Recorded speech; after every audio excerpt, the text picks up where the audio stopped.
Dear guests, a few moments. I'd like to ask you to bear with us for a few minutes because we have live coverage from Rai television, so we're waiting for the live coverage to begin, after which we shall begin too.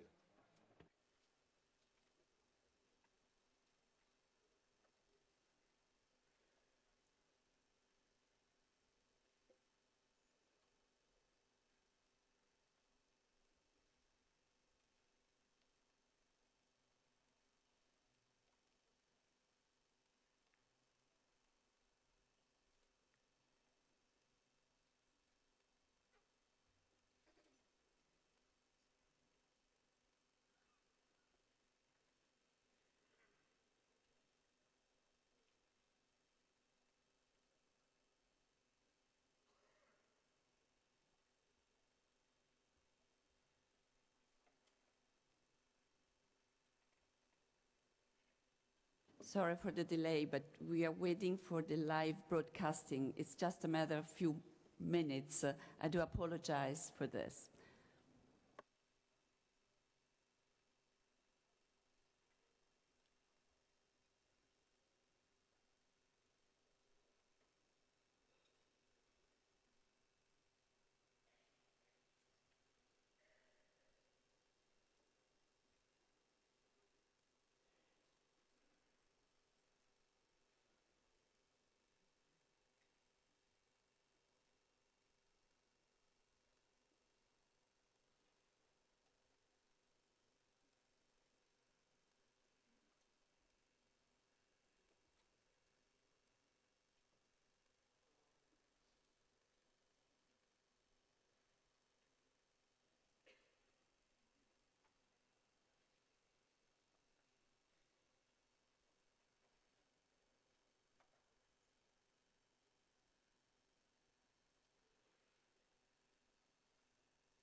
Signori e signore presidenti, gentili relatori. Presidents, speakers, dear girls and boys, it is a great pleasure and an honor to host you together with the President of the Senate, Piero Grasso, for this conference organized to celebrate the 60th anniversary of the Treaties of Rome. We considered that we had a duty to organize this day, which is intended not just to be a celebration, but is meant to be an opportunity for an open and frank discussion on the achievements, but also the future prospects for European integration. The signing of the Treaties of Rome marked a huge turning point after the tragic experience of World War II, and our path in common began from there. European integration still represents the most advanced and most sophisticated political project from the end of World War II. It was a project which was inspired by the ideals of the Ventotene Manifesto, which was drafted in 1941 while Europe was still at war, and also thanks to the far-sightedness of our founding fathers. This project has not only ensured peace, which would be in itself enough, but also established the conditions for the economic growth of our countries, a project which established conditions to ensure freedom of movement and to allow our peoples to understand each other increasingly. And it also made it possible for Europe to become an unsurpassed model with regard to respecting and safeguarding human dignity, the fundamental rights of people, democracy, and the principles of the rule of law. An unsurpassed model, I emphasize this. We must be aware and proud that the history of European integration is truly an extraordinary endeavor, and we must work in order to ensure that this pride and awareness be widespread among our citizens. Too often, Europe is perceived and described as a negative factor and is often the scapegoat which is blamed for many or even all the difficulties our citizens face. Dear colleagues, a full-scale anti-Europeanist literature is being generated, fueled by populist and xenophobic forces who aim to undermine the European project. In some of our countries, as we approach coming elections, in order to garner support, people speak explicitly of leaving the euro or even the European Union itself. And I wish to say very clearly that these positions are in no way far-sighted, because they fuel the dissatisfaction of citizens towards Europe without presenting any feasible alternatives. It is up to us, people who hold institutional positions, to bear concrete witness to the value of the project of European introduction. We need to speak out against those who deny the importance of the European Union, particularly when we speak to our young fellow citizens, to explain that the progress achieved in the last 60 years has not fallen from the sky, but is the result of long battles undertaken with great enthusiasm. And that is why I thought it was our duty to promote a new discussion on the issues of European integration. In this frame of mind, on the 14th of September 2015, here at the Chamber of Deputies, together with the President of the Bundestag, Norbert, President of the French National Assembly, Claude Bartolone, and the Luxembourg Chamber of Deputies, Mars Di Bartolomeo, we signed a declaration entitled More European Integration, the Road to Travel, and which was subsequently signed by 11 more presidents of parliaments in Europe, and I wish to thank them.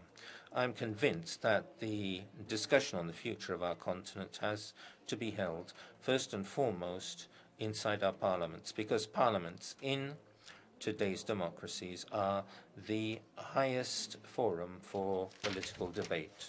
At the same time, this discussion, it's something I say with deep feeling, has to involve, as far as possible, our citizens in order to construct a stronger bond and a more intense dialogue between them and their institutions. With this in mind, last year I promoted a public online consultation which provided citizens the opportunity to express their opinion on the European Union and on what they were not satisfied with and what they would like to see for the future of Europe. The results of the consultation were analyzed by a committee of wise persons which I established, and I would like to greet the members who are present in this chamber. And I would like to call to your attention the final report of this committee, which has identified benefits and problems in the integration process and also suggest concrete suggestions in order to overcome the problems which have been identified. Here we have the duty to ask ourselves about the reasons why the Europeanist project is gradually losing steam. We have to realize that despite the achievements, Europe currently does not seem to be working. It seems to be a car with a handbrake on, which is forced to travel at a slow speed. This is shown by unemployment and inequalities which are growing, as well as our inability to manage migratory flows and to speak with a single voice with regard to the many areas of conflict on our borders. These are problems which, because of their global scale, can only be answered by the Union. No European country on its own can face up to these challenges and many others, because in the times we're living in, no country is an island. And therefore, it is paradoxical today to suggest the disgregation of the Union in a period of globalization and returning to a 19th century concept of national sovereignty. Without a common response, our continent will be sentenced to progressive and perilous marginalization. Those who believe in Europe cannot close their eyes and hope that the storm will pass on its own, because the storm will pass only if we can bring fine weather back, only if we provide the Union with the means and the strength required in order to respond to the expectations. We therefore need to react, placing center stage the need to renew our common home, Europe first, because only thus will we be serving the interests of our fellow citizens. And it's necessary to do this immediately with actions which can be achieved with the current treaties. We need to ensure that our economic policies serve growth and the reduction of inequalities. We need a Europe with a triple social A, and not just a financial AAA. Social Europe can no longer wait. We have to have a Europe which is seen as a friend by people, by our citizens. For example, if a unemployment benefit and a basic universal income funded by the European budget were to be introduced, the view of Europe on the part of people would change radically, which it would show that the Europe of rights leaves no person behind. We therefore require an adequate common budget. Those who complain about the inadequacy of the European response to the crisis, we need to remind that currently the EU has a budget which is less than 1% of European GDP, whereas the overall budget of the United States is equal to 25% of the country's GDP. Recent experience has also shown us that the institutional structure of the Union is not fit to respond to global challenges. Our experience has shown us how important it is to share sovereignty in all areas where the action of individual states is inadequate because of the supranational nature of the events we need to respond to, from climate change to migratory flows to combating terrorism to the financial crisis. Our experience has taught us that the intergovernmental method emphasizes short-term interests and domestic policy concerns of each single government, which runs the risk of weakening the European structure. We need to reconsider the European architecture to strengthen the most representative European institutions, first and foremost the European Parliament, as well as its cooperation with national parliaments, which should not be seen as antagonistic forces, but as complementary to it. I believe it is essential in looking to strengthen the Union, also to promote more decisively European citizenship, the sense of belonging to a single community on the part of our citizens. They need to be aware that the well-being of each of our peoples is a prerequisite for the well-being of all. United we stand, divided we fall. And therefore, I would be very glad if all our countries were to travel together in this direction towards political integration. But I obviously recognize differences of opinions in this area. But the reluctance to move on the part of some cannot become a paralyzing factor for all. And therefore, we need to consider the possibility for states who wish to move towards closer integration, leaving the opportunity to others to decide whether to join at a later stage. Dear colleagues, being Europeanists today means realizing that if the Union becomes stronger, based on principles of growth and social justice, all our countries will gain from it. Pursuing greater integration is an exercise of healthy realism. Realism, as Altiero Spinelli said, does not mean accepting the situation as it is passively, but rather fighting to change it, striving strenuously to change things. Only, therefore, if we put Europe first, will we be able to give prospects and a future to our children. Thank you.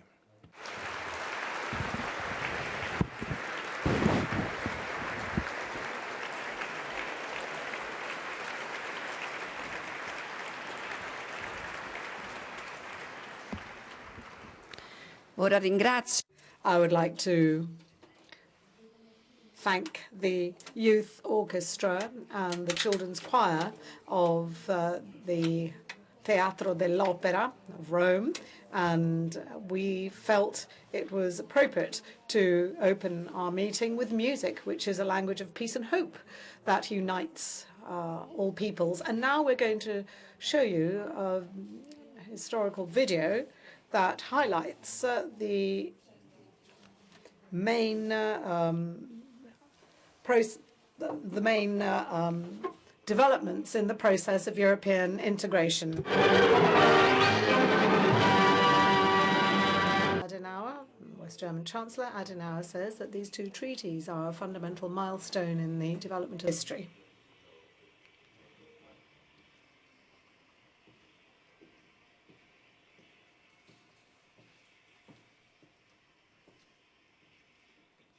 On the 10th of June, for the first time ever, 180 million Europeans in 9 countries will elect the European Parliament. Give your vote for your Europe.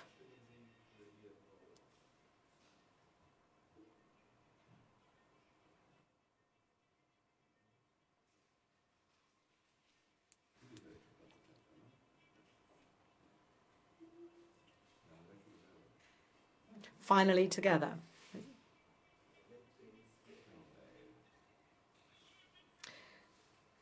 Results of the vote. Mr. Mendeleev, 47 votes.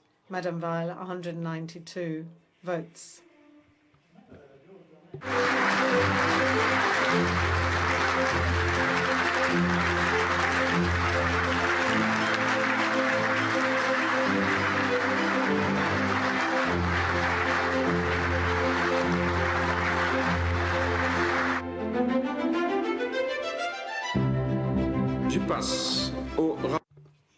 And now we will hear from Mr. Spinelli on the draft treaty for the establishment of the European Union.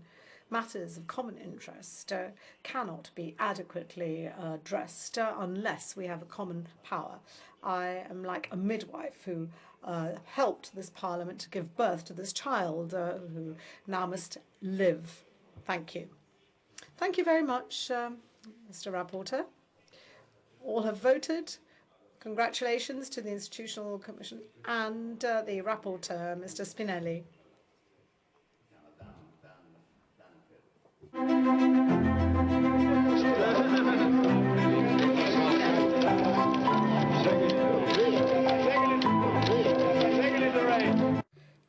(14th of June 1985), Schengen Agreement is signed.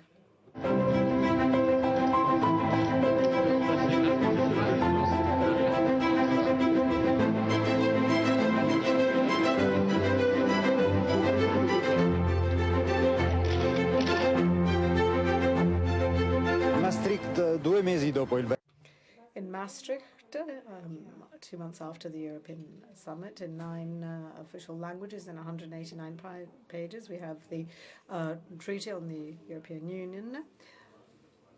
Rhetoric gives way to realistic view of how, in order for Europe to complete its process of unification, the road is still quite long. Early 2002 will be remembered as the moment when 300 million Europeans will have a single currency.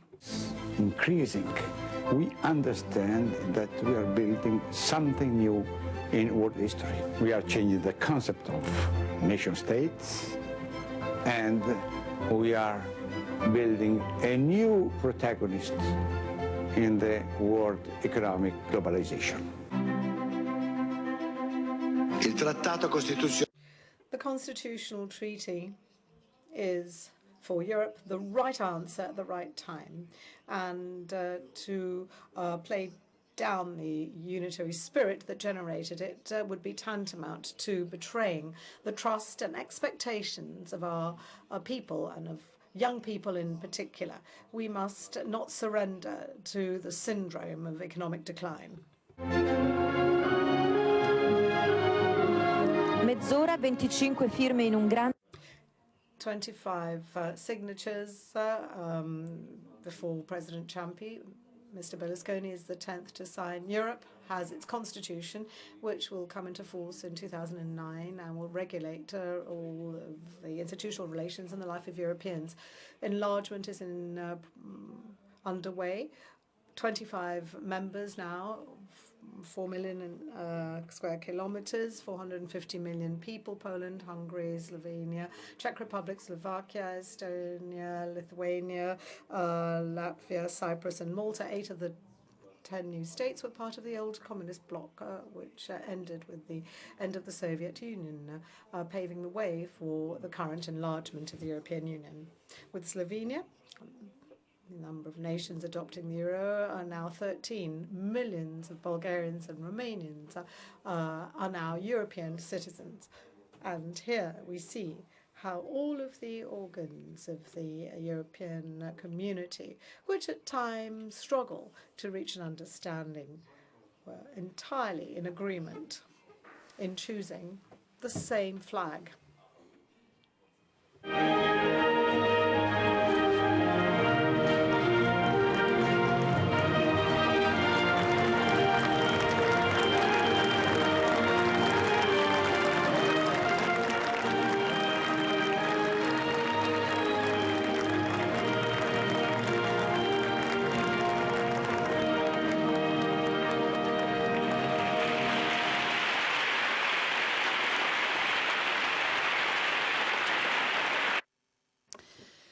Bene, e ora...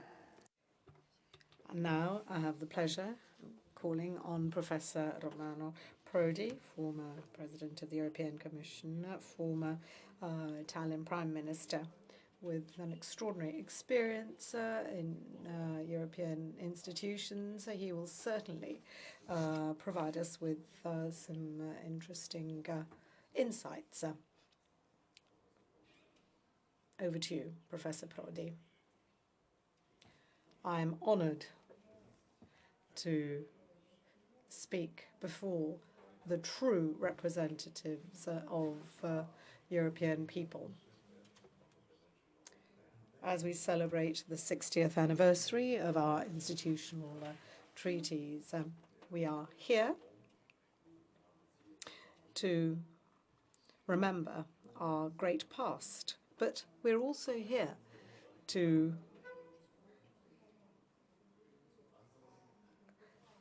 understand what our commitments and duties are in order to guarantee a future for the new generations. As Ms. Boldrini remarked, we have given Europe peace and development, and in addressing young people on the subject of peace, something I do often, I realize that they think that this is something that they take for granted, and they look at me as if I were a dinosaur. And yet, in the history of our civilization since the end of the Roman Empire, we have never before enjoyed 3 generations of peace, and tragic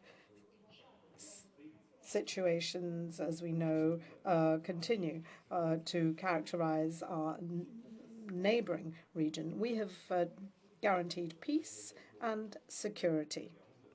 And this has also meant that we were able to guarantee the future of the new members of the European Union. After having been under the influence of the Soviet Union, we have guaranteed security through military alliances and with the greatness of our union. And we have also guaranteed development, not just for the benefit of the core countries, the stronger countries, but this has also involved other countries in the periphery and against all economic forecasts. They were actually able to outperform rich countries in terms of their growth rates. We have guaranteed a system which is unique in the world, and we see how hard it is for countries such as the United States when it comes to ensuring adequate welfare systems, which is something that we have achieved. So there is much to celebrate, but of course we must also be realistic vis-à-vis the serious crisis characterizing the European institutions after the construction of the common market, after enlargement, after the introduction of the euro. We witnessed a period of fatigue. We also have been witnessing a sense of fear. The economic crisis has weakened our sense of community and has heightened differences. And we have shifted, let's say, our focus from the Commission to the Council. The Council is representing individual countries. And often individual countries have found themselves divided in the face of globalization. And we know that the United States and China are increasing their influence at a global level. The new networks that are at the heart of our future are Google, Apple, eBay, Alibaba, and I could continue this list without ever coming to a European name. Europe is a continent that is still characterized by economic primacy and by an absolutely unique capacity to innovate. But there have been many missed opportunities. I will just mention one, the possibility of creating a common system that could compete with the GPS. And now with the Galileo project, we are trying to play catch-up with respect to the United States, China, and Russia. So this is not the kind of Europe that we want for our children. This is not the kind of Europe that we want. The European Union was considered as an example to be followed when it came to political innovation in various parts of the world, because it was considered as being a model in terms of its welfare system. This is no longer the case. I can say that when I went back to teaching, I realized that young Chinese have a completely different attitude towards Europe. In the first year, there was a keen interest in workshops and lessons on Europe. And then when you came to the last year, university, the only interest was that of pursuing the study on the relationship between China and the United States. Do we want to continue to be irrelevant in this world? The 60th anniversary is an opportunity to look at our past history, but also project towards our future history. Do we need to be yet again humiliated? Do we need to be yet again marginalized in order to react? Do we need other defeats in order to understand that only if we are united we can really and truly have a leading role in the current globalization? And allow me to add that no European country can alone become a leader in the globalization process that we're witnessing. And I incessantly remind students all over Europe of the importance of our past. Take the case of Renaissance. We were leaders in the world of science, war, peace, philosophy, banking, and international finance. The first globalization occurred, the discovery of the Americas. We were not united, and Italy disappeared from the global scenario for 4 centuries. We weren't even able to build 3 caravels. Now there are new caravels. There are no European caravels. There are only either Chinese or American. Do we really and truly want to continue like this, no European country can become a global leader alone. This is true of Italy or France, and it's also true of great Germany. United, we are still the greatest industrial power in the world. We're still the greatest exporter of the world, and together we have the greatest scientific potential in the world. The Dutch elections, which took place the day before yesterday, showed that in the face of danger, Europeans still want to be united. And when there's a risk, they show that they are wise, and they are on Europe's side when situations like this arise. And I'm confident that we have to be realistic. We know that there are difficulties, given what I have just said, and we know that there are going to be many other elections in the course of this year. We have to be realistic, but we have to also stand by the principle of cooperation and understand that this is a process that needs time.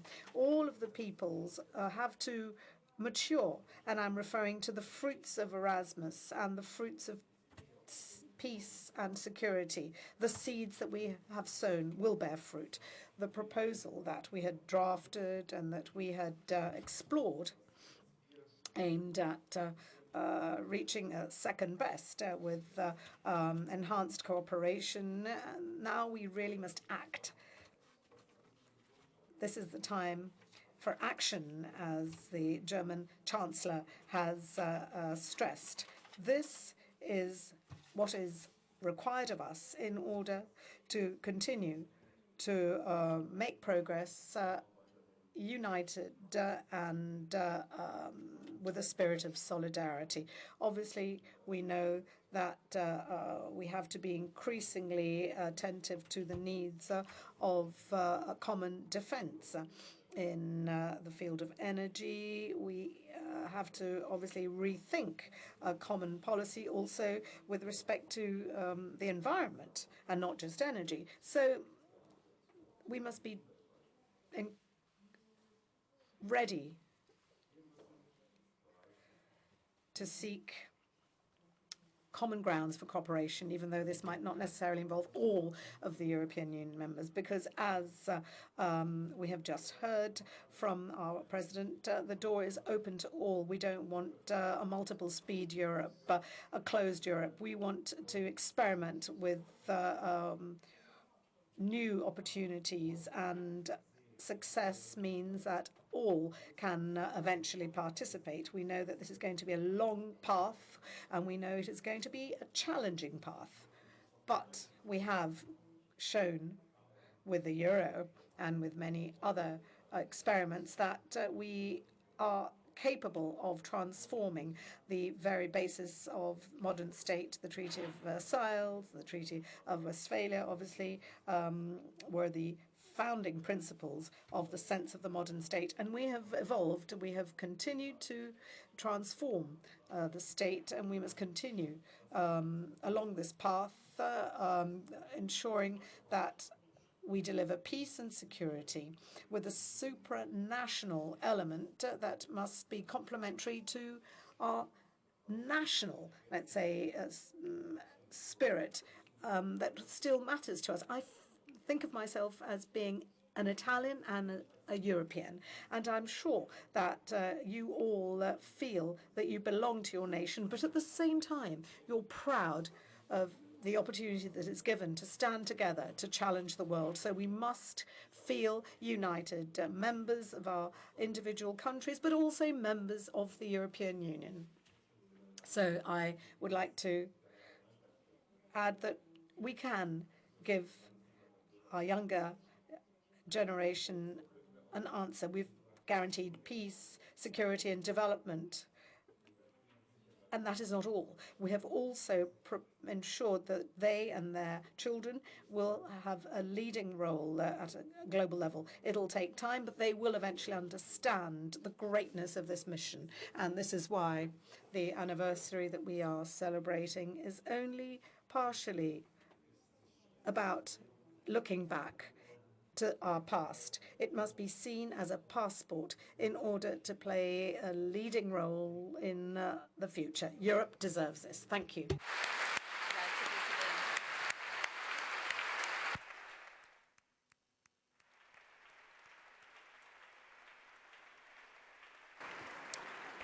Grazie, Presidente Prodi. Ora Thank you, Mr. Prodi, and I'd like to give the floor to Maria Romana de Gasperi, Honorary President of the De Gasperi Foundation, which in Italy, and not only in Italy, is a point of reference politically and culturally for all those who share the Europeanist spirit.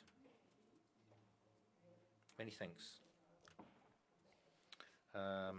It is with considerable emotion that I'm taking the floor in this chamber where my father spoke for so many years, and it is to recall him and his work for Europe that I am here to say some words to you. Traces of his thought about Europe can be found in almost all his speeches from 1948 to 1954.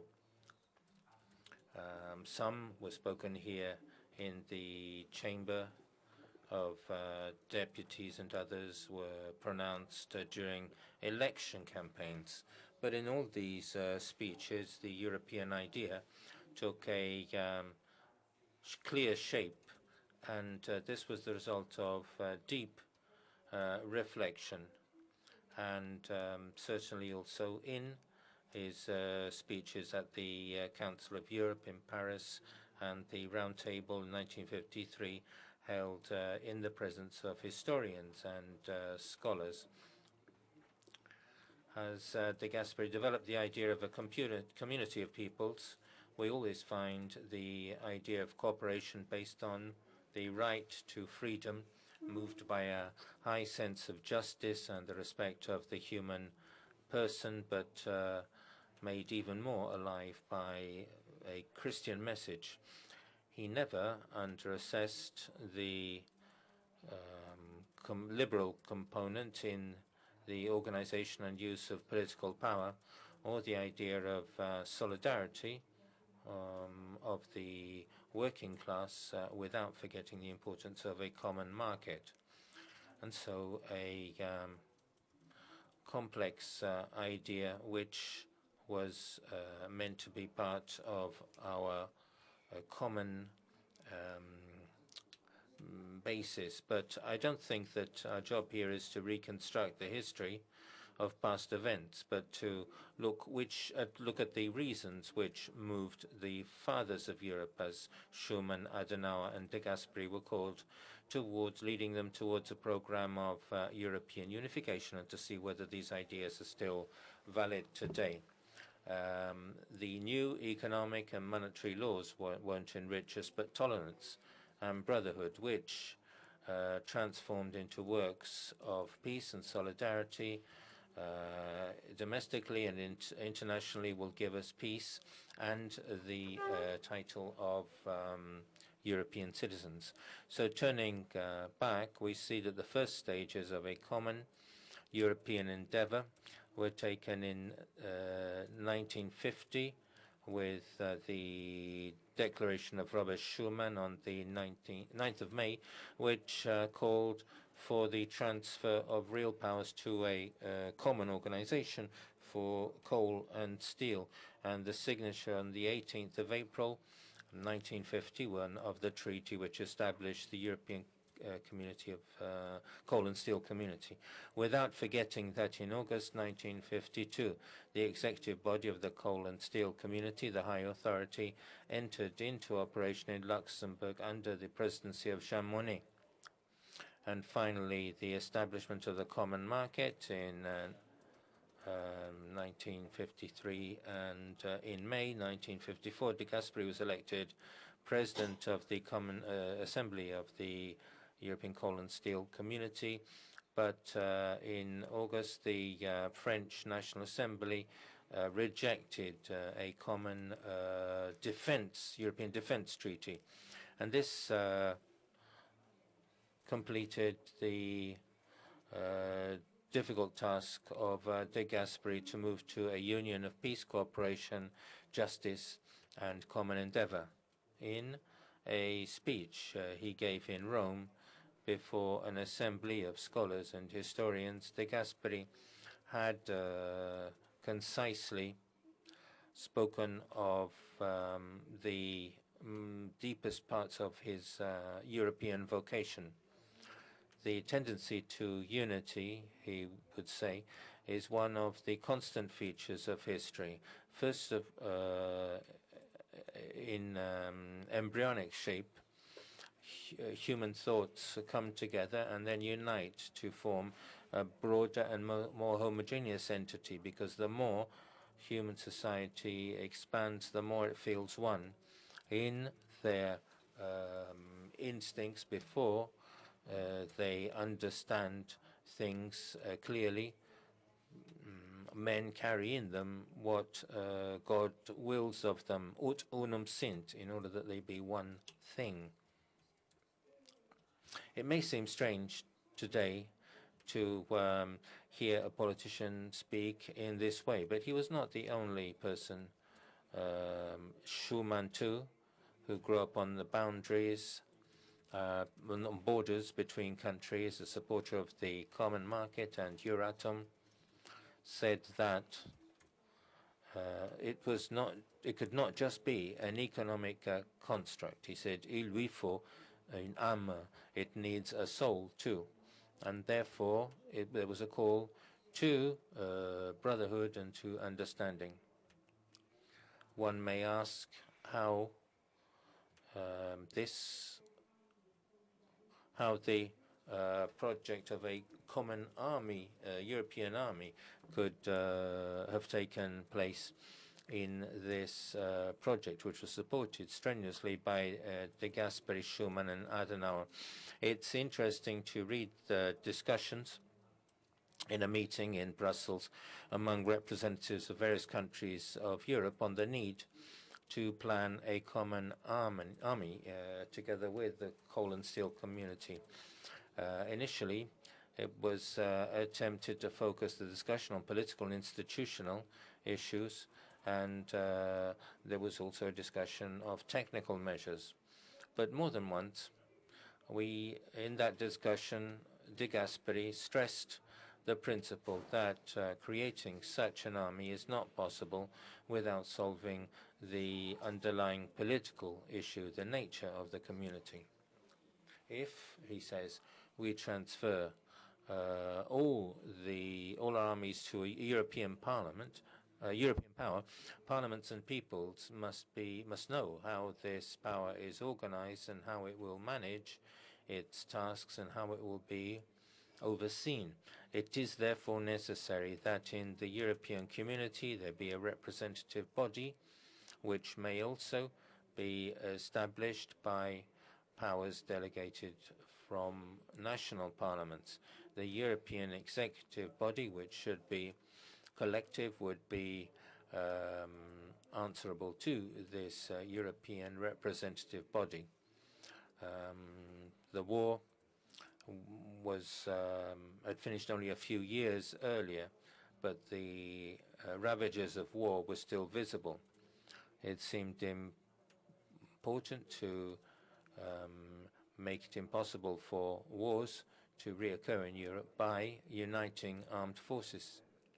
At the end of the meeting of the foreign ministers, when everybody seemed to be convinced of the need for this common army, de Gasperi ended his speech by saying, "This is an opportunity which is passing and which we will lose once and for all if we do not grasp it." The Treaty of the Defense Community, which the 6 countries of Europe had been dealing with for a number of years fell through in 1954 at in the Chamber of in Paris. My father was coming to the end of his life, and he told me, this is not a problem where we can accept a compromise. It's a cornerstone. If the European Union is not assembled today, we will have to do it in a few decades' time, but we don't know what will happen in the meantime. There was sorrow and pain in his voice, even though before he left us, he had time to write to a member of parliament as follows: if my strength returns, it will mean that the Lord wishes me to undertake some more work. If you do not do it, you young people, what we need to convey to each other most of all is the sense of service to our neighbors. As was told to us by the Lord and translated in the highest forms of human solidarity without failing to do justice to our inspiration and returning to the source of our humanitarianism and our social values. Thank you.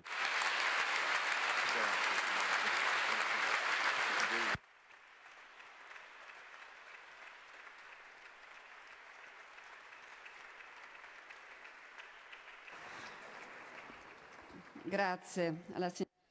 Thank you to Mrs. de Gasperi for these very moving words. Now, before we go to our discussion, I'd like to hear from young people and see what they think of Europe. There's a short video where they speak about Europe.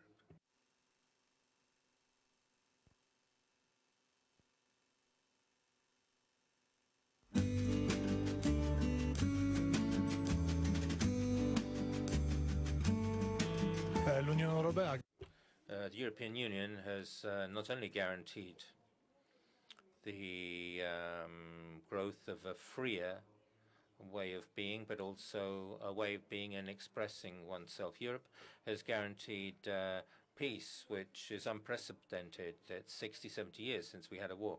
I believe that Europe must change, but because nobody wants it the way it is today. But at the same time, it's the only possibility for a future in Europe. What I don't like in the European Union is that there are countries who manage to do quite well on their own while others are left behind. I think that they're two disconnected things. The only thing they have in common is money and currency. One negative thing in this union is that we can't act as in common. Not even in terms of migration, because there are some countries which may feel that they're capable of turning away migrants. There's a problem. It's not a danger for us to let people in who need our help, because when we need their help, we will also need that. I think we can take steps forward. It hasn't been possible to establish a real European constitution. I think that would help cooperation between European states and countries. I believe that this is the basic value of Europe, unity. I think we need to have a federal union of states, not just an economic union, but we also need to have a common European awareness and culture. I think the simple fact that you can travel around Europe freely makes me feel proud of being part of the European Union, or being able to be part of the Erasmus project and studying abroad. That makes me proud too. This European Union for our young people, I'm told that they're working on employment conventions and subsidies, and beginning the kind of activity where young people want to see, but I can't see any results. Do you like this Europe or not? Sincerely, no. Lots of laws recently, but they're ruining the economy of SMEs and small farmers. I don't agree with the fact that the euro is important, I think we're better to leave Europe. I think a lot of people who voted for Brexit were unaware of the advantages in being a member country of the European Union. It's easy to blame Europe for everything, but that's not right, because the world has become a small place where things happen quickly and where there's great competition, and dealing with this as a small nation state isn't possible. So greater information would bring people closer to Europe, because we can now say that Europe is close to citizens, but citizens are far from Europe. There should be more information. We can't allow ourselves to go back to the situation there was before the European Union. Now that I've fully understood, I must say I do feel I'm a European citizen.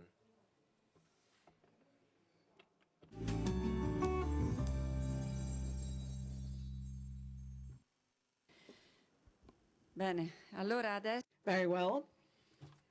And now let us start with the presentations of the presidents, speakers of the parliaments of the founding countries. This will be followed by a debate, and I would like to invite all those who wish to take the floor to inform our secretaries. And we have the first speaker, the president of the Belgian Chamber of Representatives, Siegfried BRACKE.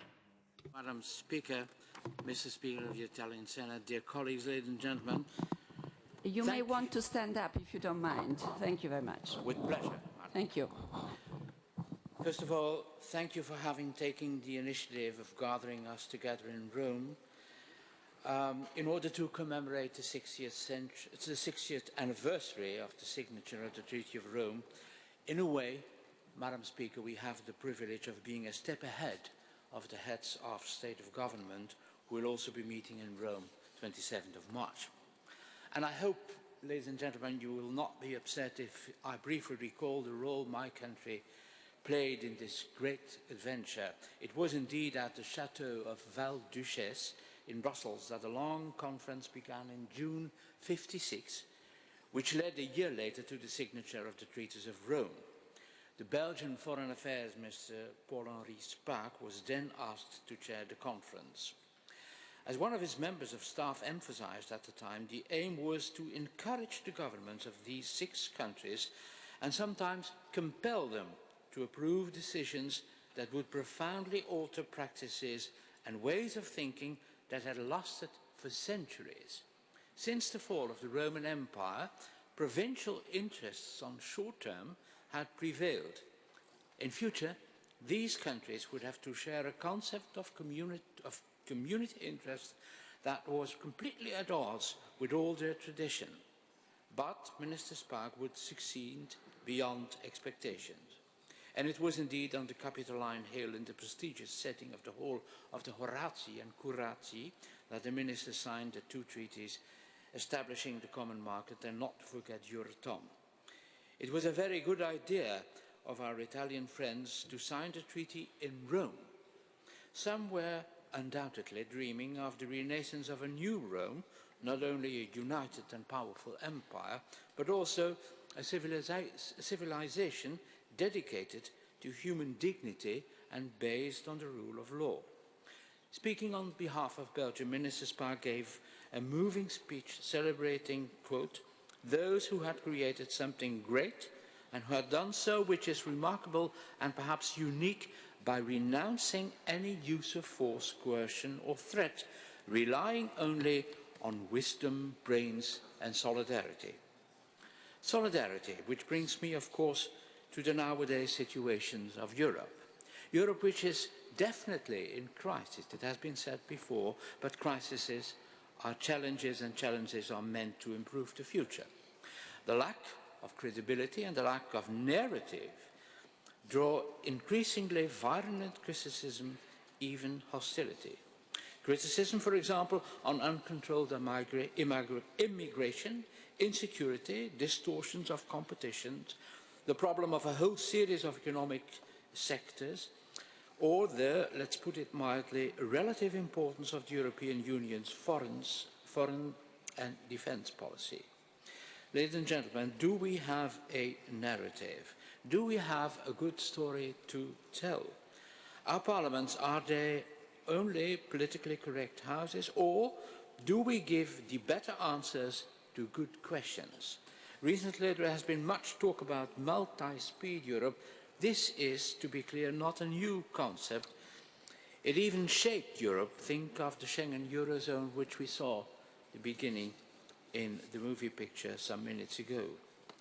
Ladies and gentlemen, border controls, the fight against terrorism, the common defence policy, on these bold projects which impinge on the delicate question of national sovereignty, some countries must now dare to take back leadership and move forward.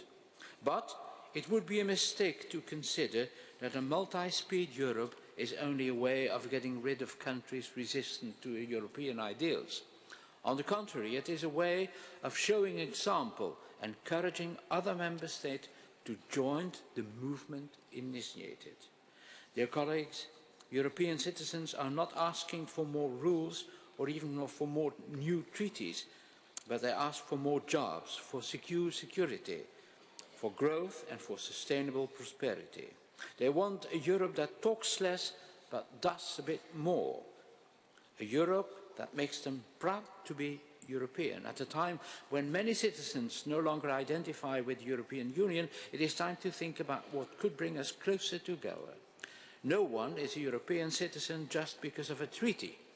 Obviously, it's not possible to force people to feel European. Still, we believe it is possible to make a new narrative and to take action and to create a European Union that steps outside the complacent bubble it sometimes seems to enjoy living in. What European model of society do we want? What is actually the ultimate aim of the process of integration? While the future of Europe now looks like a threat, these questions are at the core of a broad debate which will take place in the next few months throughout Europe, based on the white paper on the future of Europe that the European Commission has just published. Our parliaments must be at the heart of this debate. I'm convinced that if Europe wants to regain public opinion and be sure of support of the people, it must answer these two questions clearly and without delay. Every European citizen should be able to explain himself why he or she is European and what a difference it makes vis-à-vis being American or Asian. We must give citizens the feeling that due to their past, as well as because of a number of values that they share, they can be rightly proud to be European. But belonging to Europe must not eliminate our cultural, linguistic or other differences, because diversity is a source of richness. In today's world, citizenship is more a matter of géométrie variable than ever before. People are citizens of their municipality, of their region, of their country, and of Europe. All these identities must be recognized, combined, and organized. The architecture of the European project will have to be structured around a clearly defined geographical area within which people can live and share diversity. A Europe which recognizes the strength of national reality but adds an undeniable plus. Thank you, Madam Speaker.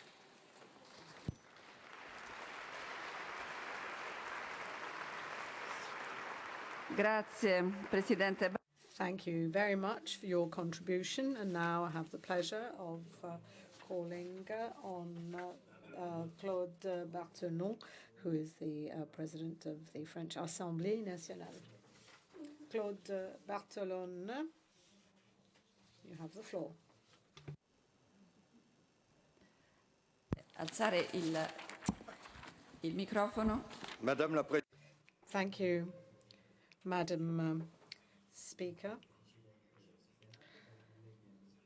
Speaker of the Senate, dear colleagues, dear friends, it is a great honor for me, for us, to meet here in Rome, where the European dream was born. And we know that this is where a great future was forged. Jean-François Dinon, in the preamble of the Treaty of Rome, and I quote, wrote that there must be an increasingly close union among the European people, and this was the objective of the European Economic Community in 1957. The 6 founding countries were not rich. Following liberation, they had nothing, and they founded a welfare system. In 1957, they were poor, and they founded the greatest international project that we could have ever possibly imagined. Robert Schuman, Jean Monnet, Alcide de Gasperi, Paul Henry Spack, Joseph Becker, Johann Wilhelm Bayen, Konrad Adenauer, Altiero Spinelli were driven by philosophical rather than economic objective. And as Jean Monnet said, it is through Europe that our states will be truly free, vibrant, peaceful and prosperous. Dear European friends, let us not forget this heritage that is deep in our hearts. To celebrate the 60th anniversary means paying tribute to the courage that is needed to overcome the difficulties that, we cannot deny it, are currently threatening our European dream. The first challenge is that for the first time, people feels that it is better protected outside of the Union rather than inside it. And we have seen a reduction in the total number of members. And I would like to point out that at the Assemblée nationale, we have tried to understand the impact of Brexit. The second challenge is the refugee crisis, and this is currently a failure in terms of the way it's been addressed. We know that the Mare Nostrum, as the Romans called it, the Mediterranean, the cradle of our civilization, in 2005 saw the death of 3,800 refugees. 5,000 died in 2016, and Great Britain has left. The Union is in a state of panic in the face of new migrations, and people are in a state of doubt. Where do these evils come from? Well, austerity policies, obsession with preserving, let's say, the status quo, and the reduction in public services, the economic dependency of peoples, a sense of fatality in the face of inequality and political phenomena that is something that we're going to have to look at as being fundamental element in our history. We know that there are inequalities, and sooner or later, those who have been left out will want to express their misery or unhappiness. We know that the extreme right has benefited from this. We know that they are trying to ride the wave of popular resentment, as this has always been the case, in fact. We must say no to those who say we have to renounce the dream of freedom and equality of our founding fathers. On the 14th of December 2015, as was pointed out by Laura Boldrini, together with Norbert LAMMERT, the president of the Bundestag, and Masti Bartolomeo, president of the Assembly of Luxembourg, we signed a common declaration in which we call upon the Union to promote further integration and fulfillment of its ideals with new energy. We have had a debate within the Union, and in the face of doubts and risks, we have stated very clearly that the Union is founded on irreversible and universal values, and many have signed our declaration, and I would like to thank those among you who have done so from the bottom of my heart. Dear colleagues, it is if we once again revive the boldness of our founding fathers that we can once again meet the need for Europe expressed by our people. 62 people are as rich as the poorest 3.5 billion people in our population. 10% of the global population accounts for 86% of available wealth. And how about us Europeans? Are we going to be doomed to play the role of observer or commentator? are we going to be able to meet the demographic challenges of the future in 2050? We know that a quarter of the global population will be in Africa, 80% in Asia and Africa. So who could possibly imagine building real or intellectual walls to protect our children from the hardships and challenges that lie ahead? But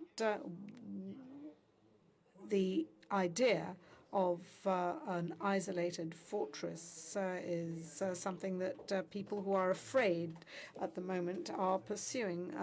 There is anger and on the part of our people, but we have to turn this into an energy and turn it into a desire for the union. We know that Dante's poetry, Leonardo's paintings, the facades in Prague, Mozart's music are not national assets, but they are a common heritage and the result of an exchange among artists in a time of suffering, notwithstanding. 60 years ago, the Treaty of Rome said no to war, and this was a new development with respect to the past. In this way, equality and justice were able to prevail, and the extraordinary beauties of our continent are there for all to behold, my dear friends. Works of art are certainly important in the heart of those European citizens, but we know that it is also possible to produce masterpieces of solidarity at a political level. So we have to once again revive the flame that was lit here in 1957. Thank you. Grazie, Presidente. Thank you, President Bartolone, and I'd like to give the floor to the President of the German Bundestag, Norbert LAMMERT. You have the floor.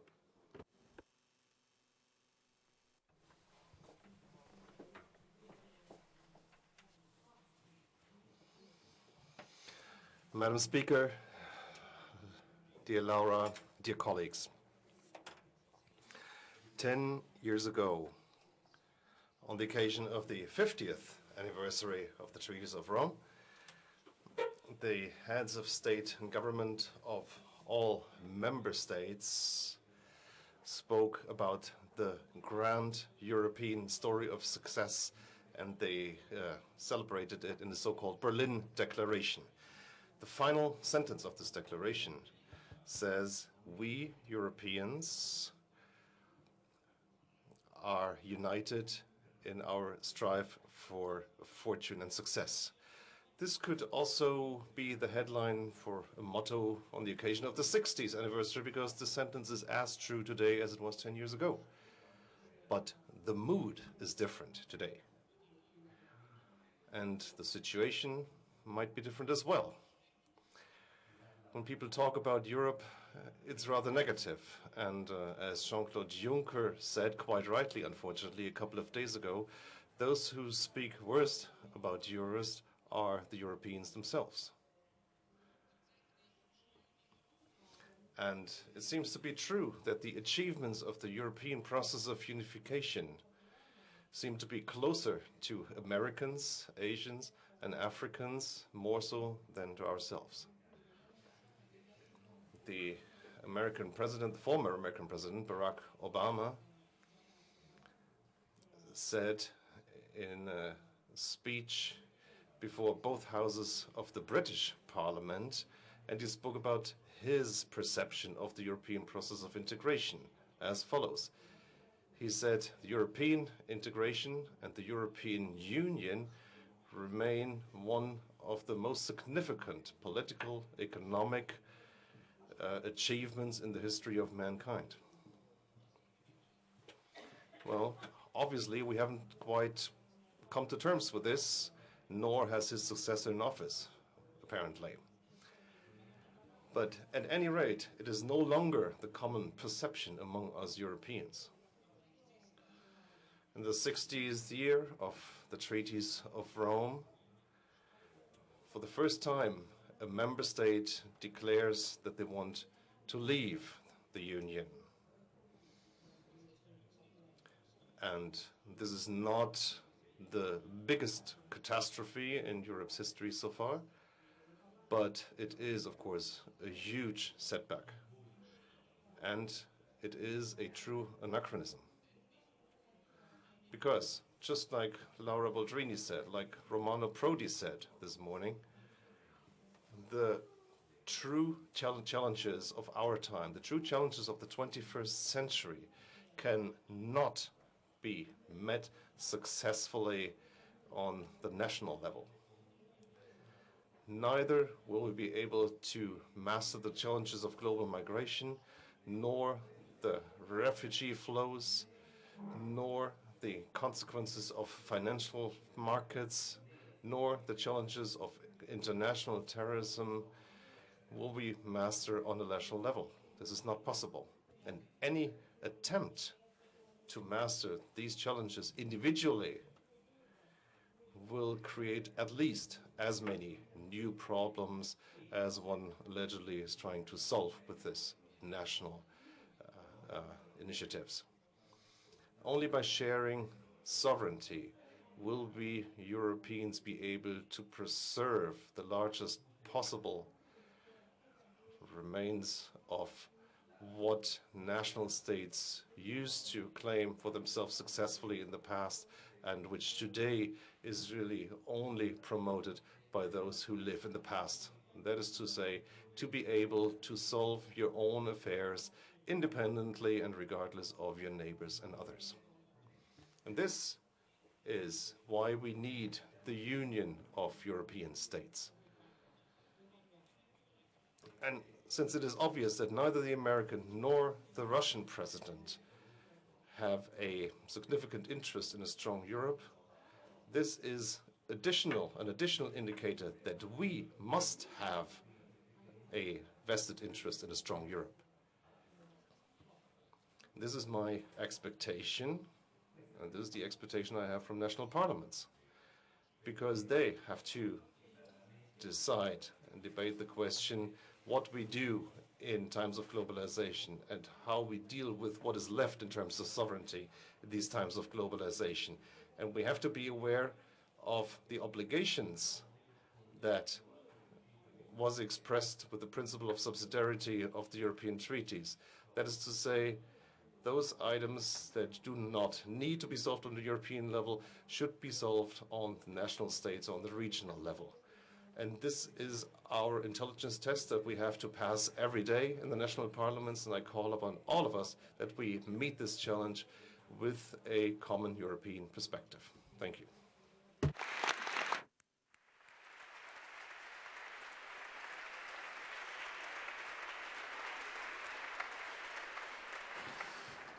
Grazie, Presidente Lammert. Thank you very much. And now I would like to call on the President of the Chambre des Députés of Luxembourg, Ms. Di Bartolomeo. Over to you. Se può alzare il microfono, alzarlo. Grazie, Presidente. Thank you. President.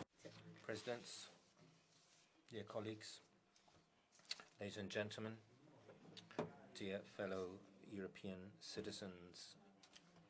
Today, a bit early, we represent citizens of the 28 member states of Europe, or perhaps the 27, on the 60th anniversary of the Treaty of Rome, which began our common adventure together with the Coal and Steel Community Treaty in 1952. On this at this time, I'd like to speak freely, and there are a number of reasons to celebrate things, but also a number of reasons for concern. Since I'm an optimist by nature, and I cannot tolerate ongoing negative attitudes, I really wish to say that our common project has been a success story. After the darkest chapters of our history, the construction of the European Union has brought us an area of peace, democracy, openness, safety, cohesion, inclusion, stability, with basic rights and freedoms and economic and social progress.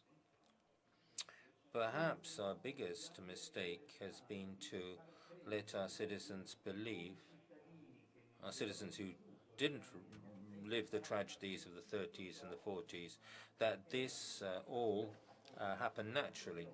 Even though, and even if today, after many years of economic crisis with austerity, which is called inequality inside our member countries and between these countries, with terrifying unemployment, and Europe does not make people dream anymore. We must recognize that in certain areas we've even gone beyond the dreams of the founding fathers of Europe.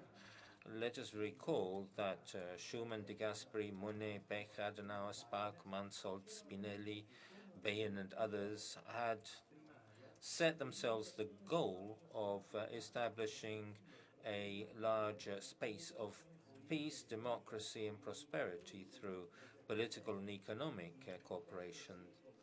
These pioneers of the European project, in a fragile and difficult political situation, knew what they wanted and showed their courage and their decisiveness. We need to replace the many question marks which exist with exclamation marks, well chosen, and looking to our common history, we can find reasons for hope for the future. Yes, Europe should not and cannot do everything, but if we manage to reach an agreement on the things we can do better together rather than in isolation, if we build more Europe, and we will manage to rekindle enthusiasm among our citizens, to respond to the question of what the European Union has given us.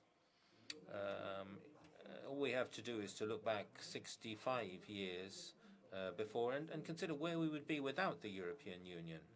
Four of us, and we call ourselves by our first names because we've become real friends, and this is the way to go. Laura, Norbert, Claude and myself in September 2015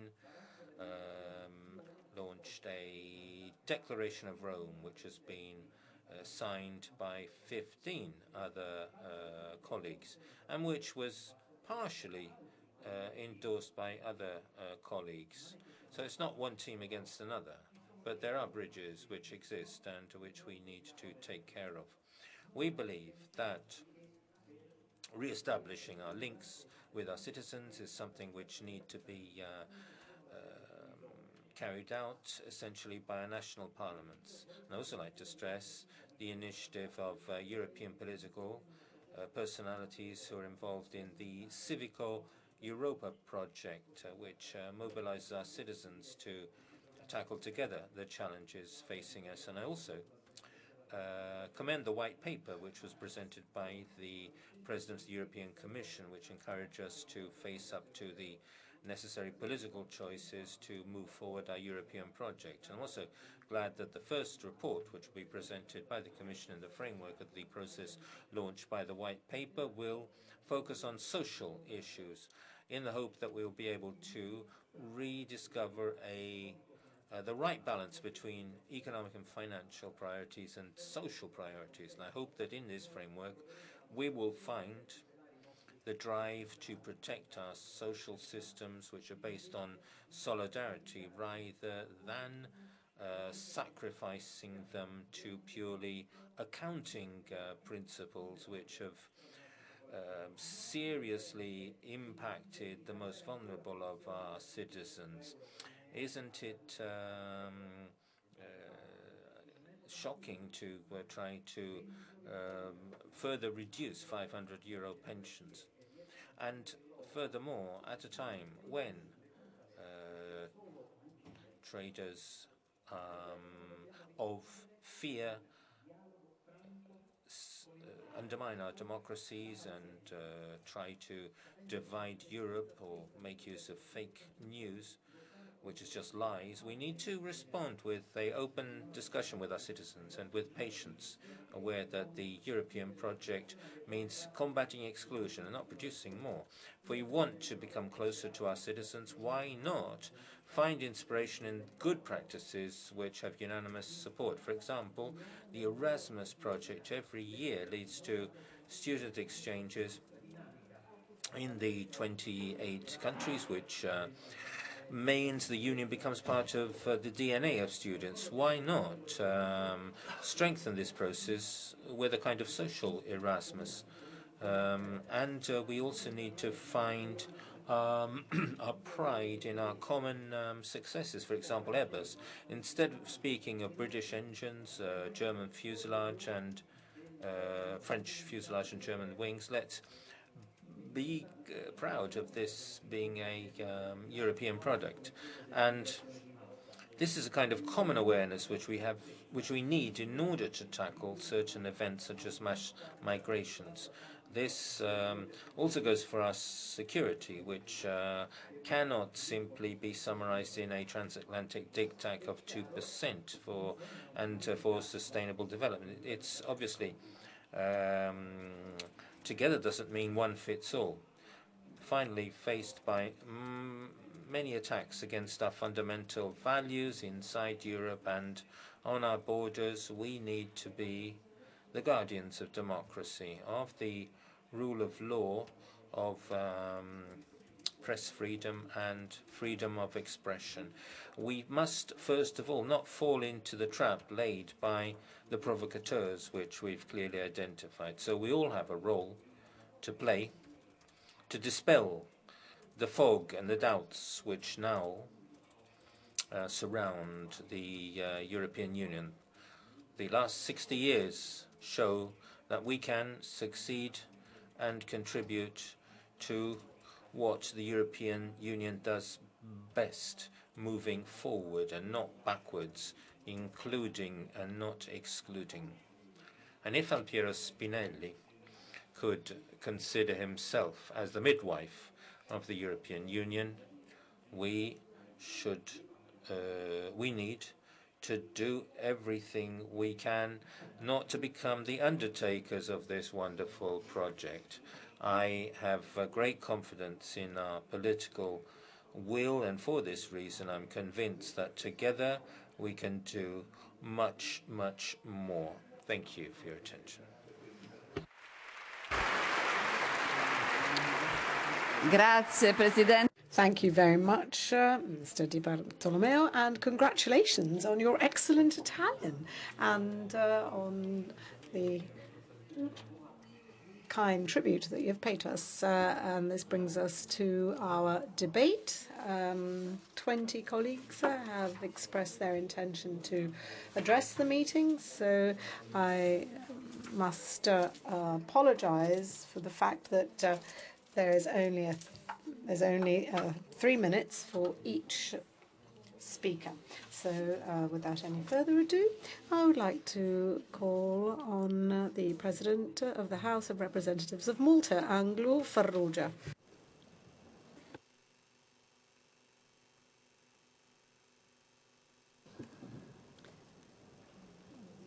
Push the button, please. Grazie, Presidente Boldrini. Thank you very much. A great honor for me to be here today celebrating this important anniversary for our union. We started here in Rome 60 years ago. Now, as Speaker of the Parliament of Malta, holding the rotating presidency of the European Council, allow me to start my address by underlining briefly to the importance of the parliamentary dimension. I believe that the relevance of the European Union depends on its democratic legitimacy.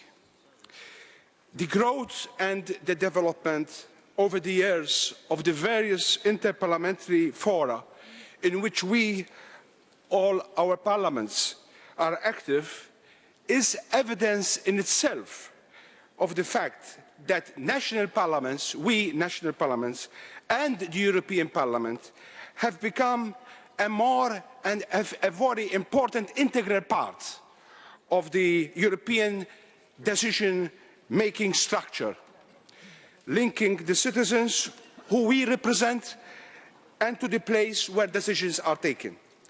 Now, the result of the recent, about 2 years ago, Eurobarometer survey showing that 84% of the Maltese population feel like citizens of the European Union, which reflects in itself a convergence of attitudes in this respect.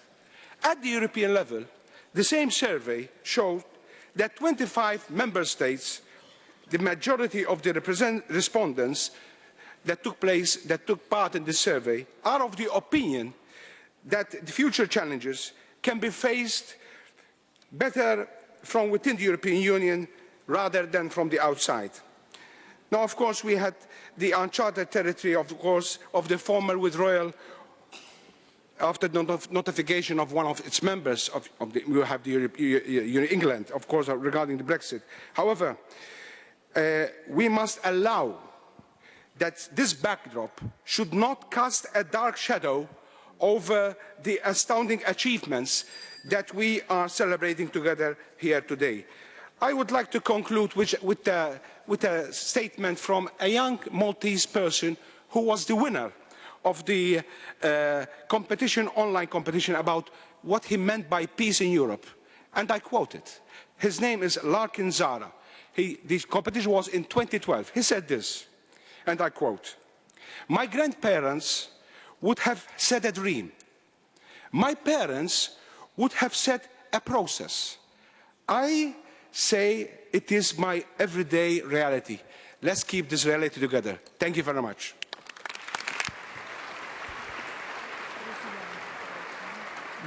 Molte grazie, Presidente. Thank you very much, President Farrugia, and I would also like to thank the student for this inspiring thought. And now over to the President of the Polish Senate, Stanisław Karszewski. Prego, Presidente. You have the floor. Madam Speaker, dear speakers, ladies and gentlemen, the European Economic Community was founded 60 years ago. It started the European integration process. And the idea of the eminent European politicians came true. Konrad Adenauer, Alcide de Gasperi, Robert Schuman took their inspiration in the tradition of Christian Europe, and they strived to build cooperation of states around the principles of freedom, equality, and solidarity. Today, when the EU is going through crisis, our reflection should focus on a number of concepts. The EU has withstood more than 50 years in a dynamically changing world, and it is its great success and the success of all of us. And the Union was founded by 6 states being at a similar level of development. Please do not forget that had not Europe been divided in Yalta and Poland at the far side of the Iron Curtain, Poland would have been a signatory state of the Treaties of Rome. The EU withstood Cold War, the dismounting of the Soviet Union and of the communist world, and it is an oasis of peace and prosperity in the world, and millions of people would like to join it. Ladies and gentlemen, it is for the first time in the history that we have such a situation that sovereign states would like to be EU member states, and we are 28 now, and even after Brexit, membership is there are candidates for further membership, like Ukraine, West Balkans, and celebrating our common success, we should draw conclusions from that unhappy experience, which means from Brexit. It shows that the European integration is not an irreversible process. We cannot recklessly assume that if our community has overcome a lot of crises, it will overcome any other future crisis. This is a warning, and we may go apart as a union, and would be our common defeat. Had not been the EU enlarged to the east, the Union would have deprived itself of the great success, which was the membership of EU Central and Eastern European states. We have made a major development jump, but we are against the concept of two-speed Europe, two-speed union, because such a decision would be a direct step to the dismounting of the EU, and which this we cannot accept.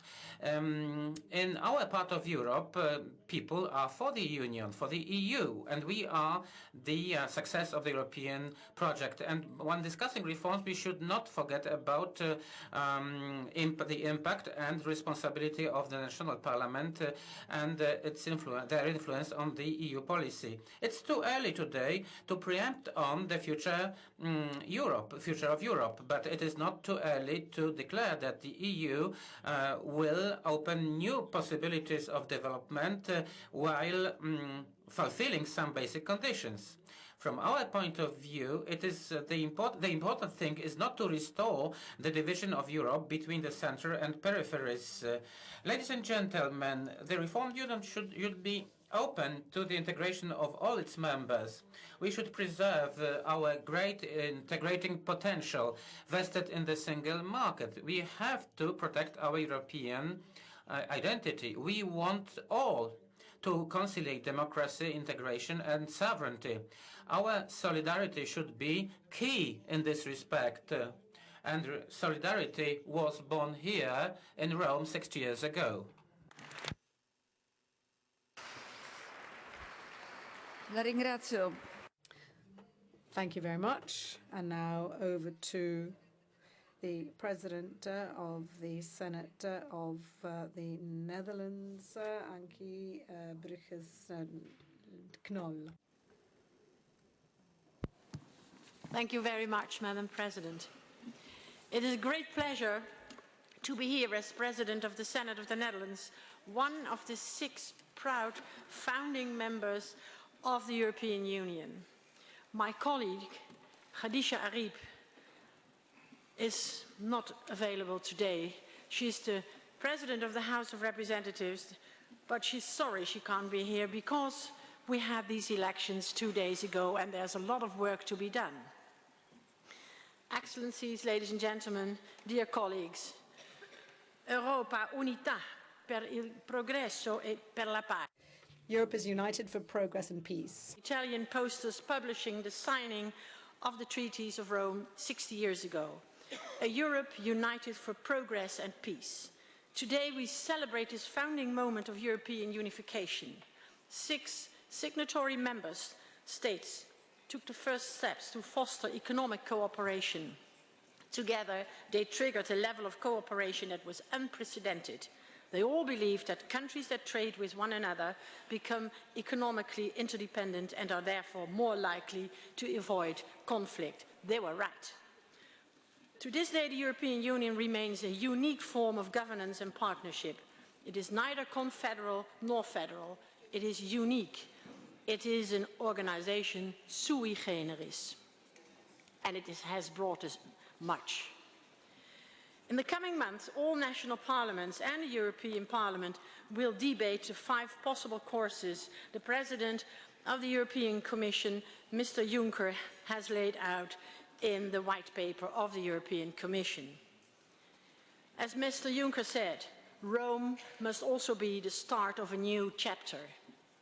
Whatever course we decide on, we can only do so if we have the support and trust of our citizens. We have to make sure that their priorities are the EU's priorities. After all, the European Union is a unification of people, not states. It's my belief that national parliaments, together with the European Parliament, are ideally placed to reaffirm the connection between EU citizens and the EU. Parliamentarians are in a position to make sure that the policy the EU pursues are based on public acceptance and benefit the citizens of our respective member states. Above all else, one thing is clear. In the complex world of today, no single member state can tackle issues like terrorism, climate change or migration alone. We have to work together to achieve goals that go beyond the interest of individual sovereign states. If we do not succeed in tackling those issues with all 27 member states together at the same time, then cooperation between different groups of states and on different subjects can grow gradually into cooperation on those subjects by all. Ladies and gentlemen, when discussing the various scenarios for Europe, our main objective should be to strengthen mutual trust and unity among the 27 member states to the benefit of our citizens, to the benefit of Europe. If we succeed in doing that, if we succeed in tackling together the important issues no state can face alone, we can achieve a prosperous and peaceful future of the European Union. Progresso e pace. Thank you. Molte grazie.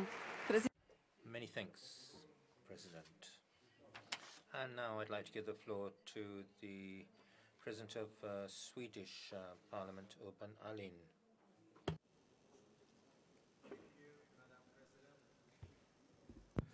Thank you, Madam President. It's a pleasure to be here.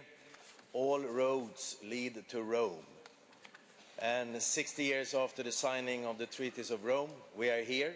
And as you, Madam President, said, we should have an open and frank debate about the challenges and the future of the European Union.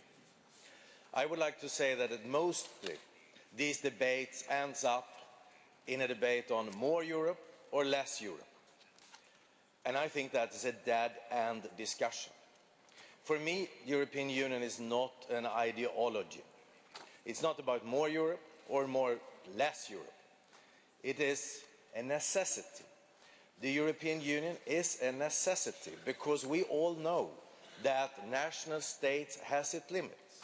As some of the speakers before me have said, climate changes, migration and other issues cannot be dealt with successfully on a national level alone. So we need to cooperate.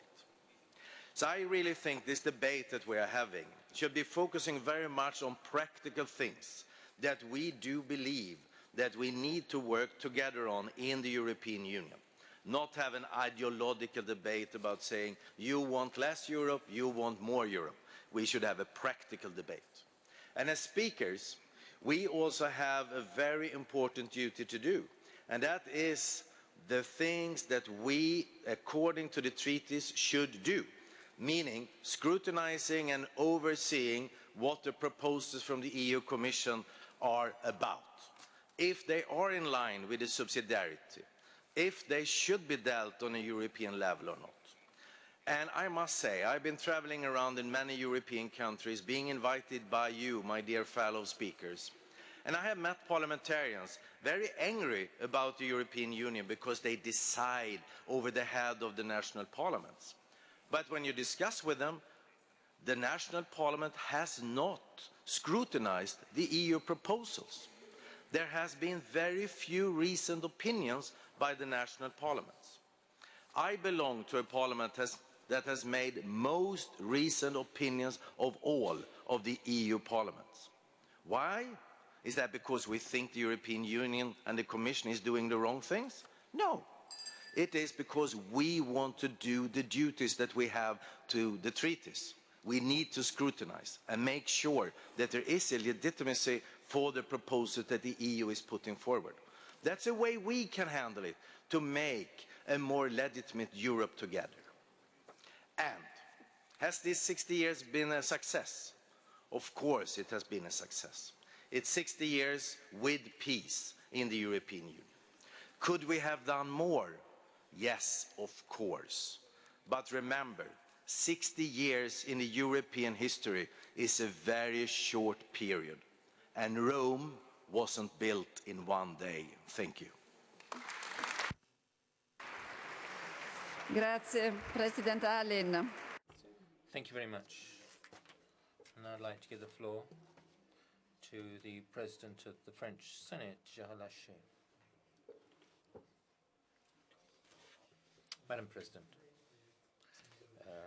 President of the Senate, dear colleagues, first of all, thank you for having brought us all together here in Rome.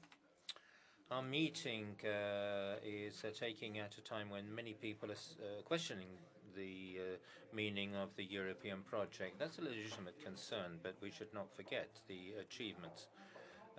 Building Europe means building peace, Jean Monnet said. European construction sealed the reconciliation of peoples. And in the space of a few years, we built up a political union, a huge single market, a space of free circulation founded on values of democracy and respect of rights. There certainly have been crises, and perhaps never as today, European construction has never seemed to be so fragile. President Juncker spoke of an existential crisis, and that's a diagnosis we can share, and also agree with what Bartolone said just now. Our priority is to reconcile Europe with citizens. They want more Europe in certain areas and less Europe in others. They want a Europe which protects, a powerful Europe, and Norbert has recently reminded us that in the current geopolitical situation facing the terrorist menace, we will need to move ahead rapidly in a common security and defense, and we need a Europe of growth and employment, which will need better governance of the euro area and more fiscal and social convergence. A common social project is something which is truly meaningful, and so let us not waste time in revising treaties. We need to be practically minded, and that is why pioneer groups or concentrical Europe are things for tomorrow. I agree with the Parliament of the President of the Swedish Parliament, convinced that we need to give a greater role to the national parliaments in this process of reconciliation. The process of subsidiarity is essential. Since there are young people in this hall, I believe that the project has to be built around young people. There are 130 years ago, a professor of the Sorbonne, speaking of France, a nation is a soul and a spiritual principle. And after having listened to Mrs. de Gasperi, we all need to understand that we can, as President PRODI said, we can be Italian and Europeans. That is, we need to give a soul and a spiritual principle to Europe. And I think that's the essential action which we need to undertake. Thank you. Molte grazie. Many thanks, President Larcher. And now I'd like to give the floor to the President of the German Bundesrat, Malu Dreyer. Grazie, Frau Präsidentin. Lieber Kollege Grasso, liebe Kollegen und liebe Kolleginnen, danke für den würdigen Rahmen, in dem diese Konferenz stattfindet. Wir bedanken uns sehr, sehr herzlich. Als Gratulantin können wir die Errungenschaften der Europäischen Union nicht genug herausstellen. Europa ist Teil unseres Alltags geworden. Ich nenne nur beispielhaft den Euro, den Schengen-Raum, die Freizügigkeit. In meiner Heimat Rheinland-Pfalz, dort pendeln die Menschen nach Frankreich, nach Luxemburg, nach Belgien. Sie gehen zur Arbeit, sie gehen zum Einkaufen. Wir haben intensive Partnerschaften im They go shopping, they have intensive partnerships in research and in education. They benefit from close cooperation between the administrations, and people enjoy living in Europe. However, we also have to be critical and note that the 60th anniversary, despite this European normality, we are in the midst of the greatest crisis of Europe. The problems have all been mentioned. I don't need to repeat what has already been said. So what can we do in order to counter this midlife crisis that Europe is in right now? The solution cannot be falling back into the past, the nation states, nor can we continue as we have done so far. These two options may seem familiar and comfortable, but they ignore the changes happening in the world, and they contain the risk of a stagnant, a weakened Europe. And that's why we need a courageous solution. We need a new shared vision for Europe's future, which helps overcome the current lack of orientation. The narrative of peace and economic prosperity is no longer sufficient after the economic and monetary crisis with all the social upheaval it has brought about. The European idea has to be filled with a new life, and here we have to recognize that striving for equality and solidarity, calling for economic and social security, is just as legitimate as striving for peace. Europe has to become a Europe of the citizens, an area which protects people against internal and external threats and against the excesses and shortcomings of the system. We need a Europe that makes transparent decisions possible and which defines clear responsibilities for Europe and for its member states. And it is also clear that the discussion about the future of Europe should not be left to the waverers, the skeptics, or the populists. Europe is a success story. It is our success story. It is the best thing that could have happened to our continent. But since Voltaire, we have all recognized that even the best of all worlds cannot be perfect. So we have to use this opportunity to make it better. Thank you very much. Grazie, signora Presidente. Thank you very much. And now I would like to call on the President of the Assembly of Portugal, Eduardo Ferro Rodrigues. Grazie, Presidente. Boldrani, chers présidents et amis. Thank you very much, dear Presidents, dear friends. We're celebrating 60 years of peace, democracy, economic and social progress.